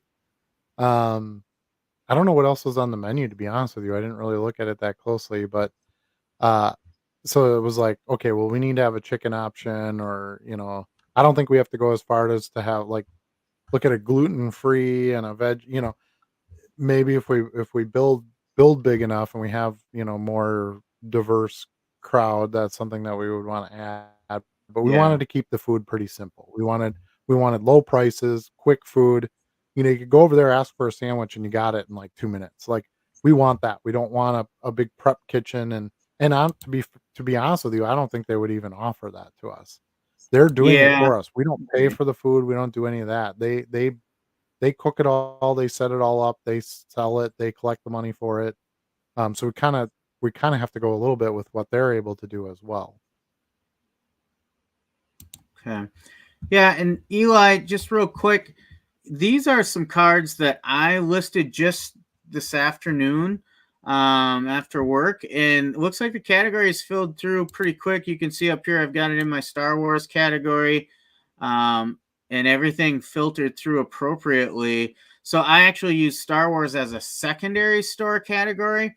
Non-sport is first, and then Star Wars is second, and it looks like it's filtering properly for me right now. So I have to assume, something didn't stick on your settings when you tried to set that up. Which I have had that happen as well. Sometimes you're flying through and you're like, you mistype something or you think you hit save, and I've had, especially more often, I feel like on my phone, I'll think I like autofilled something in and I go on to the next one, but it actually cleared out the field and I didn't notice it. So maybe something like that happened. I would use your revision, try it one more time, and see if it does it for you. Yeah, I agree, something that I've never faced. Also, you're allowed 2 categories, and make sure that the category you want that, your primary category or whatever, make sure you have that one on there first. I don't know if it's that important because it should technically just show up in both categories, but, Yeah. you could do that just to make sure if you're not seeing it somewhere. Yep. Max says, "Oh, dealers were there early? They can't read emails?" Yeah. So, I I think it's becoming a competition. And let's be honest, as buyers, we do the same thing, right? Oh, the show starts at 8. I'm gonna get there at 7:30. Maybe they'll let me in early and I can get first pick, right? that's something that was something that was really important to me to change a little bit. I wanted to give the dealers the right amount of time to set up, have a chance to, make their connections with their dealers, the other dealers, and before they gotta work for the day, and by opening the doors at the right time, anyone who gets there as a customer has the same shot at a table as anybody else does, and I think that that mattered, and I think it'll matter going forward, especially if you have more growth. But yeah, I was surprised to see, we were there at 7:30 and there was already dealers there ready to come in.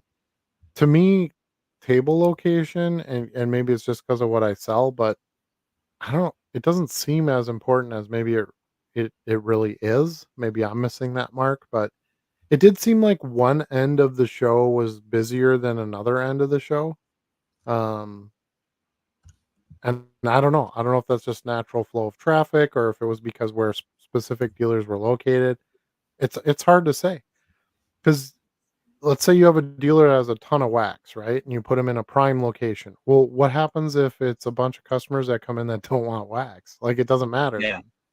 So it Yeah. still depends on what you're selling and what the buyer is looking for, the trader, whoever. Um, Yeah. but yeah, table location was pretty important to certain dealers. So something that again, we're gonna try to have that all set up before we get to the venue to get going so that it doesn't really matter when the dealers show up, they'll know where their location is and they can just take care of their setup and we don't have to worry about it. Yeah. Within reason. We're not gonna be there at 4 a.m. people. So whoa, that's a goat. It Um, is. Um, yeah, Eli, one more thing. If you go to edit your store, at the bottom of that edit page is your category preference. Make sure you have your store category selected and not eBay categories. Because if you have eBay categories, it doesn't matter what you put in, it's only going to list it in the eBay category. So yeah, that is another key place to take a look at. that's a good point. Yeah, I hadn't thought about that.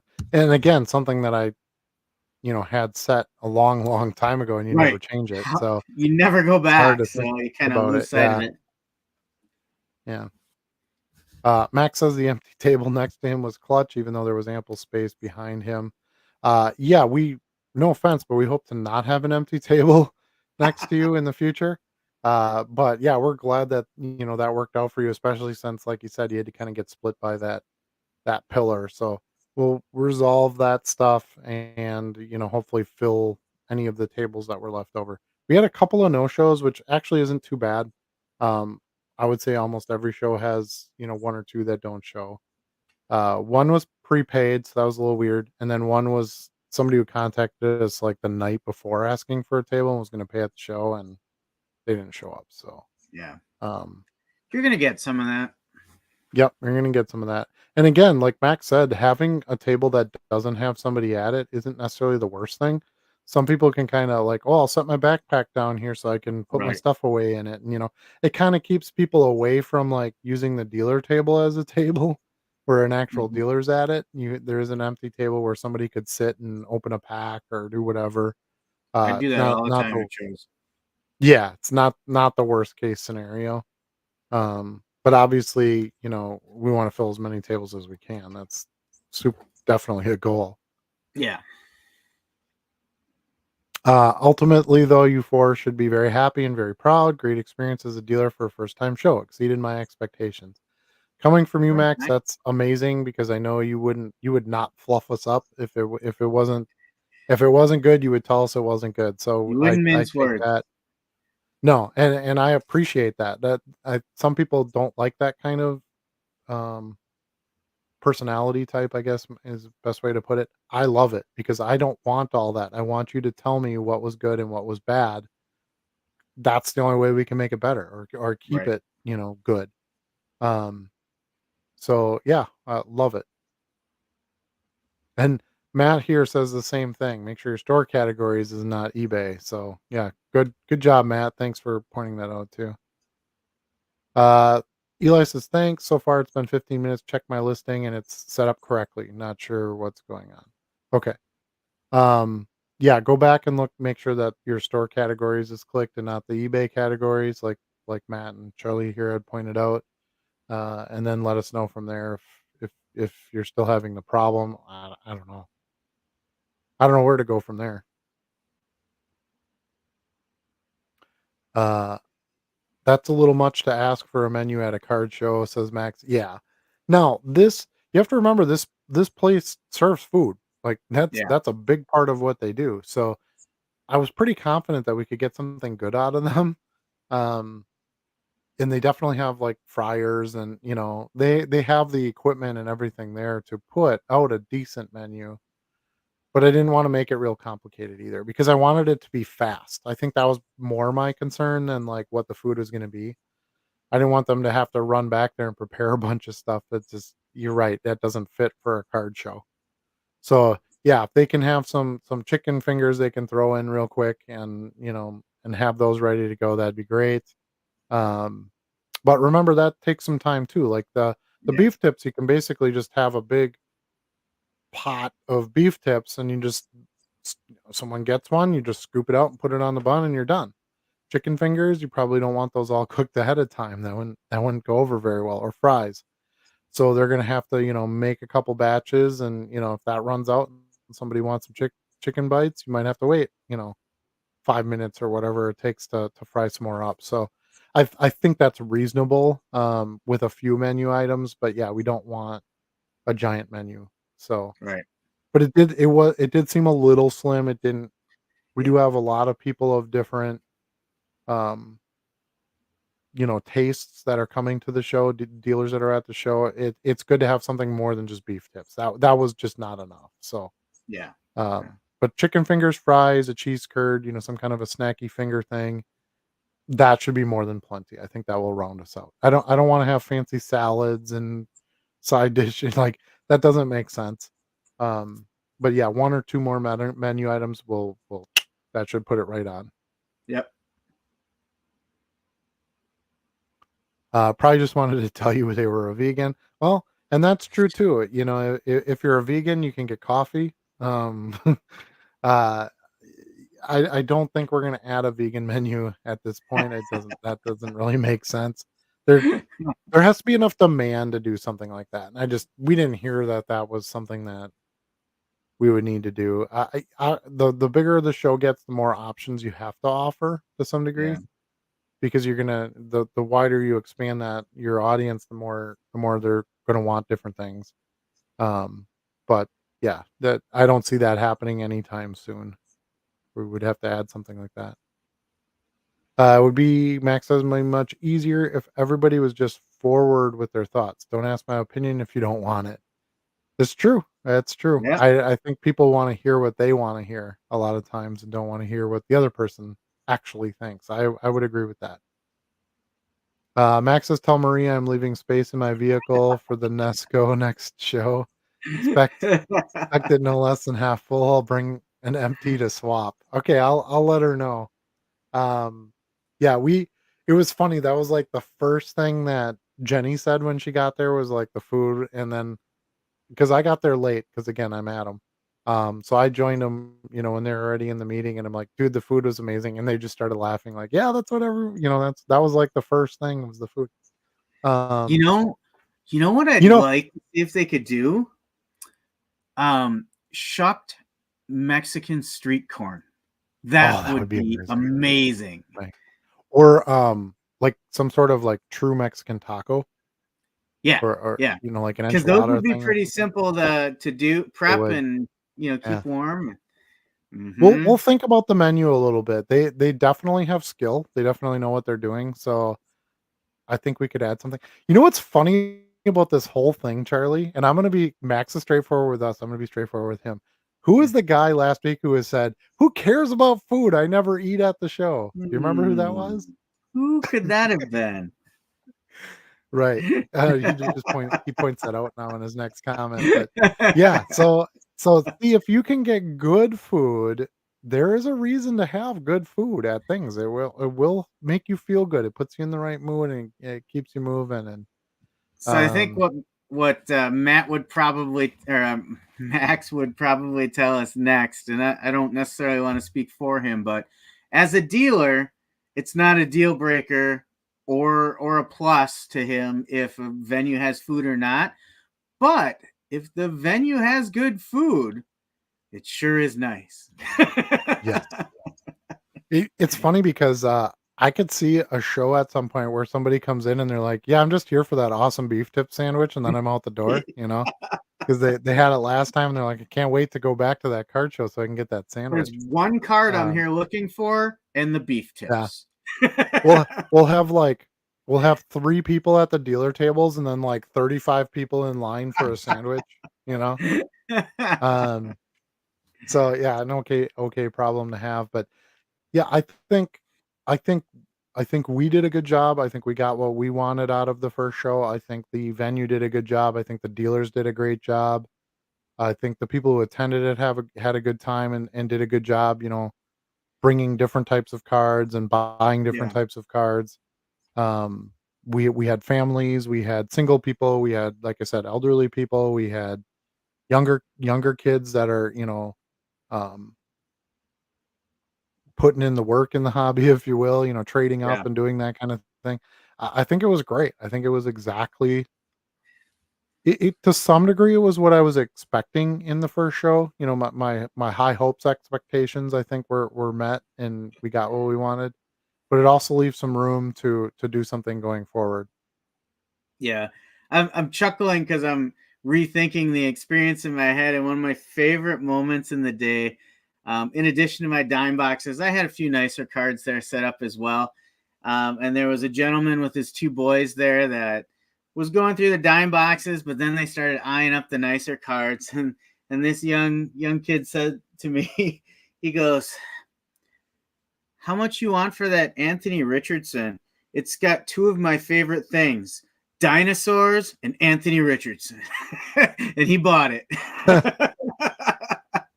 The dynamite cards are Yep, the if dynamite. Dan, if you're still out there, the dynamite cards, those are no joke.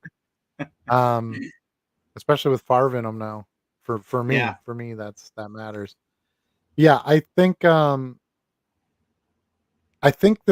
we're seeing a spot in the hobby right now where this is a really good time to get in and to start to look at what do I want to do going forward, because it's going to change a bunch because of NIL and, you know, individual contracts with players and artists, and more there's going to be more non-sport stuff coming out. There's more yeah, deals being made with like music artists and actors and shows and things like that, and YouTubers and stuff.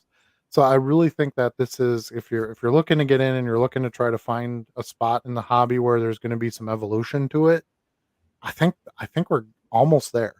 I wouldn't say we're there just yet, but obviously licenses changing hands and, you know, things like that is yep, a big part of that. Um but yeah, I really think this is it. If you want to do it, let's do it. So and I feel very fortunate that we're in it at that right time, and I feel very fortunate, and a lot of it was planning too, but I feel like, you know, we got lucky and got in a good spot too with starting a show and trying to build something that way.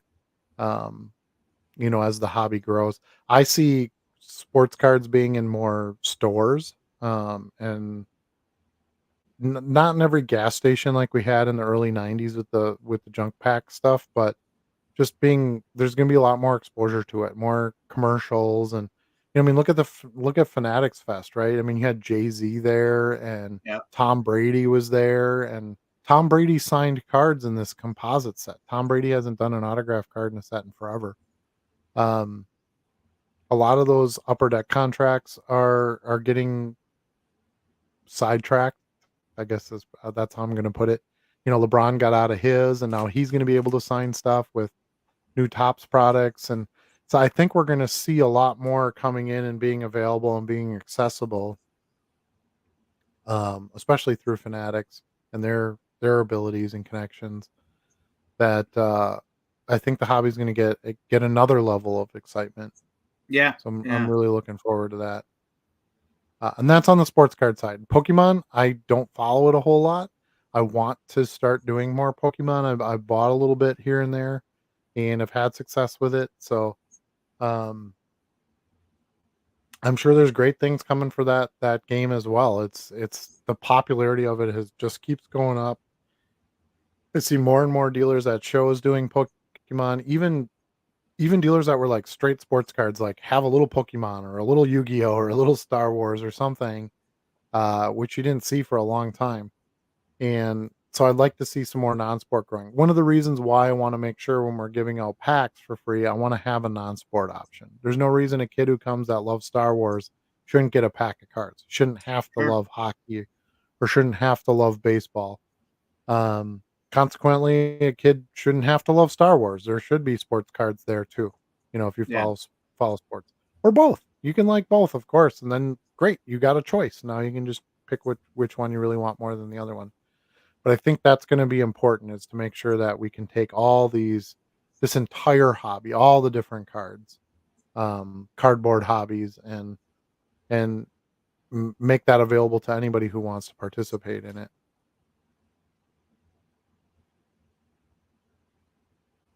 So yeah, basically the last 2 weeks was a lot of talk about our little community card show.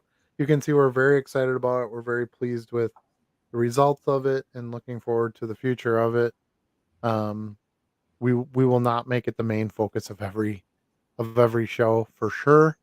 Um, of every live show that is.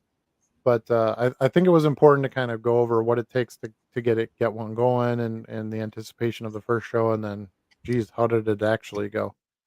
Um, yeah, anybody who has any ideas, I love that. I love feedback. Send me comments, send Charlie over at JC3 Cars and Collectibles something, about hey, I would really like to see this at our show, or don't do this at a show, or hey, can I get some space at your show? Where's some accommodations? We'll help you if you want to be a part of it. We're happy to do that as well, and show you around a little bit. But I think once the football season hits, I think we could get, especially if it's like a home game weekend. I think our attendance could be insane. The one around the draft. I'm not gonna say anything about as far as, like, dates and stuff yet, but we did reserve a date, uh, somewhere around the draft, so we are able to get a space should we desire to do that, if we feel like we're gonna be able to go with it, which I think we will, but we just didn't wanna commit to that yet because there's a lot of things evolving around here based on the draft, uh, events that are gonna be coming. But we wanted to make sure if we wanna do something that we could do it, and so I'm very pleased with that because I know it's really hard to get, um, space. My glasses are all crooked. Yeah, I know it's really hard to get space. I see myself and I can it drives you nuts after a while. Um, but it's really hard to get space to do anything around anywhere. So again, I feel fortunate that we're not like right at Lambeau. It gives us a lot of options to do things on game weekends and draft weeks and stuff like that. And the draft, I think, is going to bring a fair amount of attention to our town. Not just for Yeah. football, but just what's going on there. And maybe we'll get a few people that will notice who we are, and through that experience, and you know, maybe that'll help us going forward. I plan to be enough about our show. I plan to be at the Fanatics area during the draft. That's my intentions at this point. Um, Ethan's gonna come out, my buddy Ethan, that went to the national with us. He helped us a lot with the show this past weekend. He's gonna come up and stay with me at least for a couple of days, and we're gonna just kind of Uber down. I don't want to get in that traffic by any measure, but we might Uber down there or something. And my sister also lives like pretty close to the stadium, so I could also crash there if if I needed to be even closer. But I'd love to get down there and just see what's going on. I know Fanatics is going to have some sort of pop-up shop or something like that there, some pop-up experience. Love to go check that out and just kind of see what it's all about. I've never been to anything like that, and I don't see the draft coming back like in the very near future. So I'm kind of excited for that, and I think that will be a good sign of things to come in the hobby. If the Fanatic shop there is popular and people are talking about cards, might be a good time to go hand out some business cards. A lot of people know, hey, if you're into football, I sell football cards. Here's where you can get them at. Um, kind of a unique experience. So that'll be fun. I'm going to try to take some video as best I can. I know I don't make the best videos, but hopefully we'll at least give you some show of what what is what my experience is at this thing. So that's the Right. goal anyway. But do you plan to go down there at all, Charlie? You know, I think it's going to be nuts down there. So kind of on the fence on it. Um, I might try to go down there, one night just to check it out. But for the most part, I think it's a little too crazy for me. Yeah. And I don't I don't know what there's gonna be to do. Like all these people come and what do they do? Just like sit in an audience and wait for names to be called? Like I guess I don't Me too. understand the whole thing at this point. I would imagine maybe there's some NFL experience stuff they set up outside. Maybe there's, you know, some kind of vending things. Maybe there's I don't know, photo ops with these draft potential guys. Um, I'm just curious what the thing actually is. Yeah. I've watched parts of the draft before. That's not an enigma by any measure, but basically it's just a bunch of college guys sitting around at dinner tables waiting for a name to be called. Like I don't why would you attend that? Like what are you doing with that? So I don't know. It'll be interesting. I think since it's in our town, I feel like it's something I should at least go check out. Um, if I can get to it, okay, Yeah. and just say I was there, kind of thing. And I know a lot of people who went to the soccer match, at Lambeau, just because it was like, wow, I don't think this will ever come around again. I don't know much about soccer, but I'll go check it out, and had a great time. It was a good experience for them. So I think sometimes just based on where you're at, you got to go do things. Are you going to the Counting Crows concert on Saturday? I am not. I'll be up at the No? land trying to get a little more work done up there. Gotcha. Yeah, Yeah. the relaxing property that you have to go do work at, right? This year, yeah. So hopefully in the next couple of years I won't have as much I work know. to do. But I'm just giving you crap. usually Um, those free concerts are pretty good though. I've done a few they of them are. in the past and had a Yeah. good time. We went to I guess we should kind of explain what the heck we're talking about. So every year, part of the deal with Lambeau Field, we have a tax imposed on us in our area to help with Lambeau Field maintenance costs, and then they do some things for the community around there, right? There's playground areas and there's a big sledding hill and they do movies in the park, and it's it's it's kind of worth it, in my opinion. Even if you don't go to the games, they've built some things around there that are very beneficial to the whole community. Well, one of the things they have to do is bring in like a football kickoff artist, Yeah. um, national recording artist each year. Last year it was Stone Temple Pilots and I'm going to get this wrong. Um, Another group from that time frame, I just remember STP. alternative artist. Yeah, I can't remember who it was though. Soul Asylum, Soul Asylum. Okay. Yeah, that So it was sounds right. SAP and Soul Asylum, and they were pretty good too.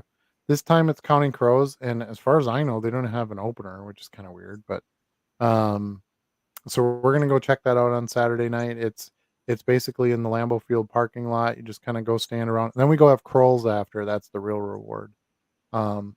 We were telling you about Crolls last week. So this is not the Crolls by our show venue. It's the Crolls over by Lambeau, the one that gets most of the attention because you can see Lambeau out the windows. But um, yeah, so that's kind of our plan is to go to that. We've got some friends we're gonna go see the concert with, and then get something to eat afterwards. But So to that's give that's you the an plan. idea of the last time I went, it was big and rich.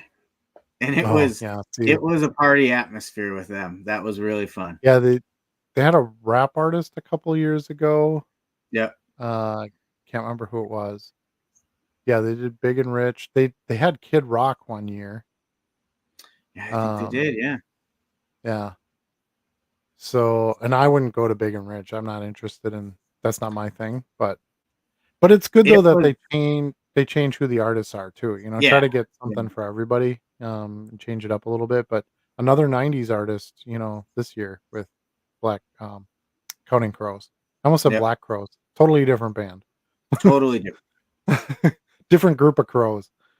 Um, but yeah, I'm excited for that. I think it's good. They put on a free concert for the community. I'm gonna go. Why not? I paid the tax. Yeah. I'll go see the free show.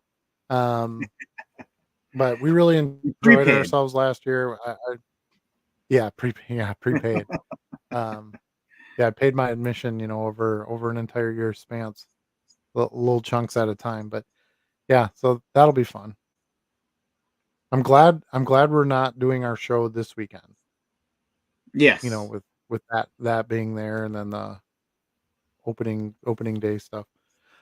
Is Menards still selling 88-cent Ushis? Not in my area because I bought every single one. So Yeah, I always I look. I think you're don't gonna be find hard them. pressed to find them.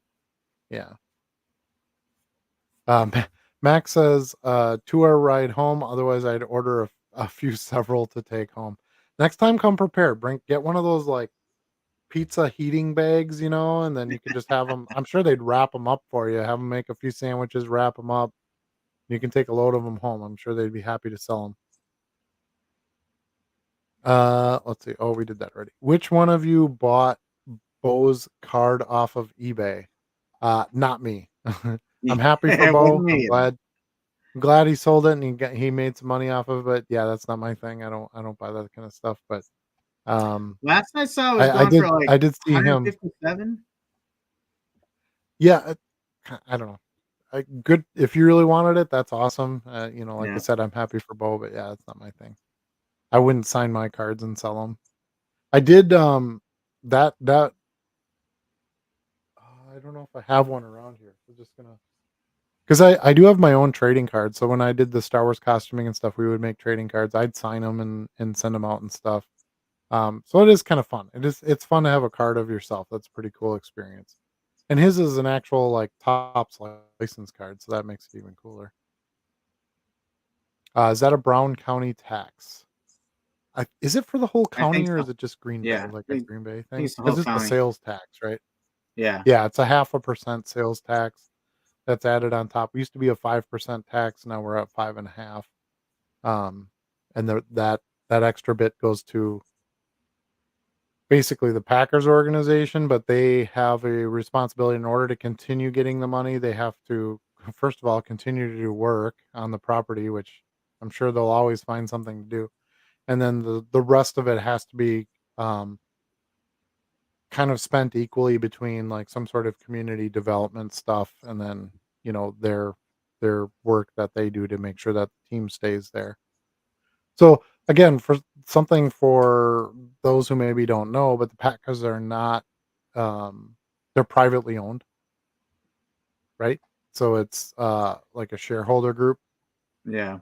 Um so there's voting rights and things like that, but the team could just up and leave if they decided not to be here anymore because there's nobody to say that they have to stay. So this was kind of a way to help them fund what they needed to fund to be able to stay functioning and be able to stick around here with the growth of the team and the sport.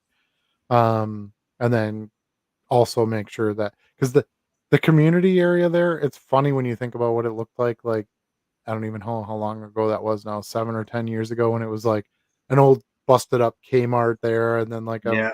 parties that shut down a while ago and Big then these lots.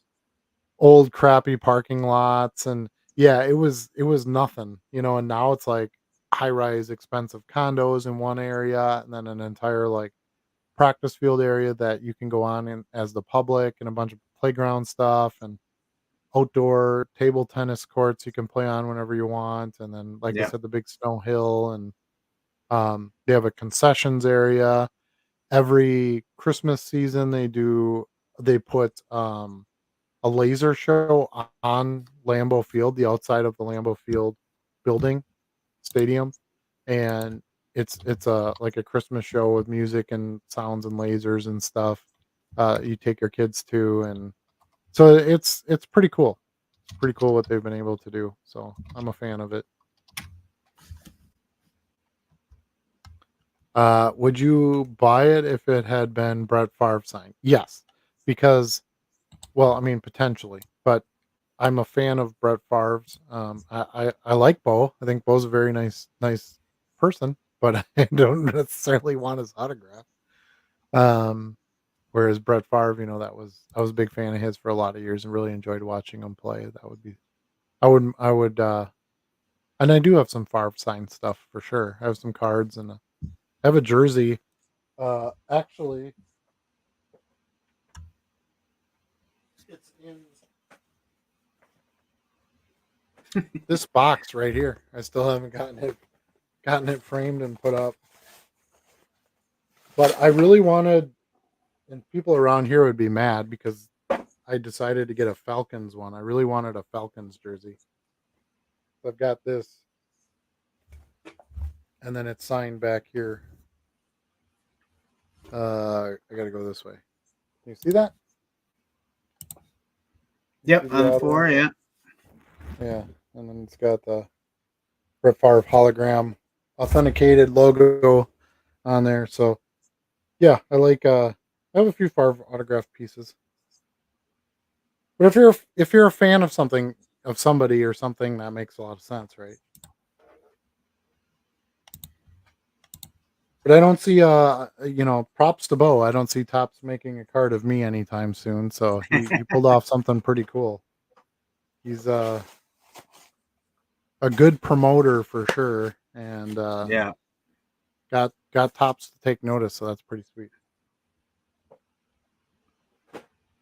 Who knows? Maybe someday we'll have a goat card. Wouldn't that be amazing? I was gonna say I need to make business cards yet. Maybe I make them where it's a trading card. Yeah. Actually, you need business cards. I talked to I Jenny do. about that. She was like, Yeah. Charlie needs cards. And I'm like, okay. And I think we're gonna, at some point we'll put some money into maybe we'll do that sooner than later, making some goat show cards too, Hmm. business cards. But I was thinking about it because this is one of the things that we discussed a lot in the Star Wars Club was why make business cards when you can make trading cards? And Yeah. literally what we do now is trading cards. So it's like, well, why not make a goat trading card and then put the show information on the back? Right. So they're actually cheaper. It's actually cheaper to Yep. get trading cards made. Quantity always matters whenever you buy stuff like that, but it's actually cheaper Stu, to make 3 feet trading 4 inches cards and tall, 112 pounds, voracious appetite. you smell what the goat is cooking. I think I don't know that I would make a trading card of stew. I would make a trading card of well, maybe. And then on the back put the goat show logo and then all the goat show Hmm. Hmm. goat show information. That might be cool. That would be We got actually that's options. something we could even hand those out to the kids. That could be something Yeah, fun for them to have to collect. I've been to the goat show kind of thing. There's there's so many things we want to do. You can't first of all, you can't do them all right away. And right. second of all, you might not make, some of them might never make sense. But uh, I think we all have a desire to make this something pretty special, and we're going to keep working towards that. I believe we had a great kickoff, and looking forward to what we can do going forward. For sure. Long story short, I have a friend who has a whoop, Brett Favre signed Meg touch, the outside, not the card inside. Oops.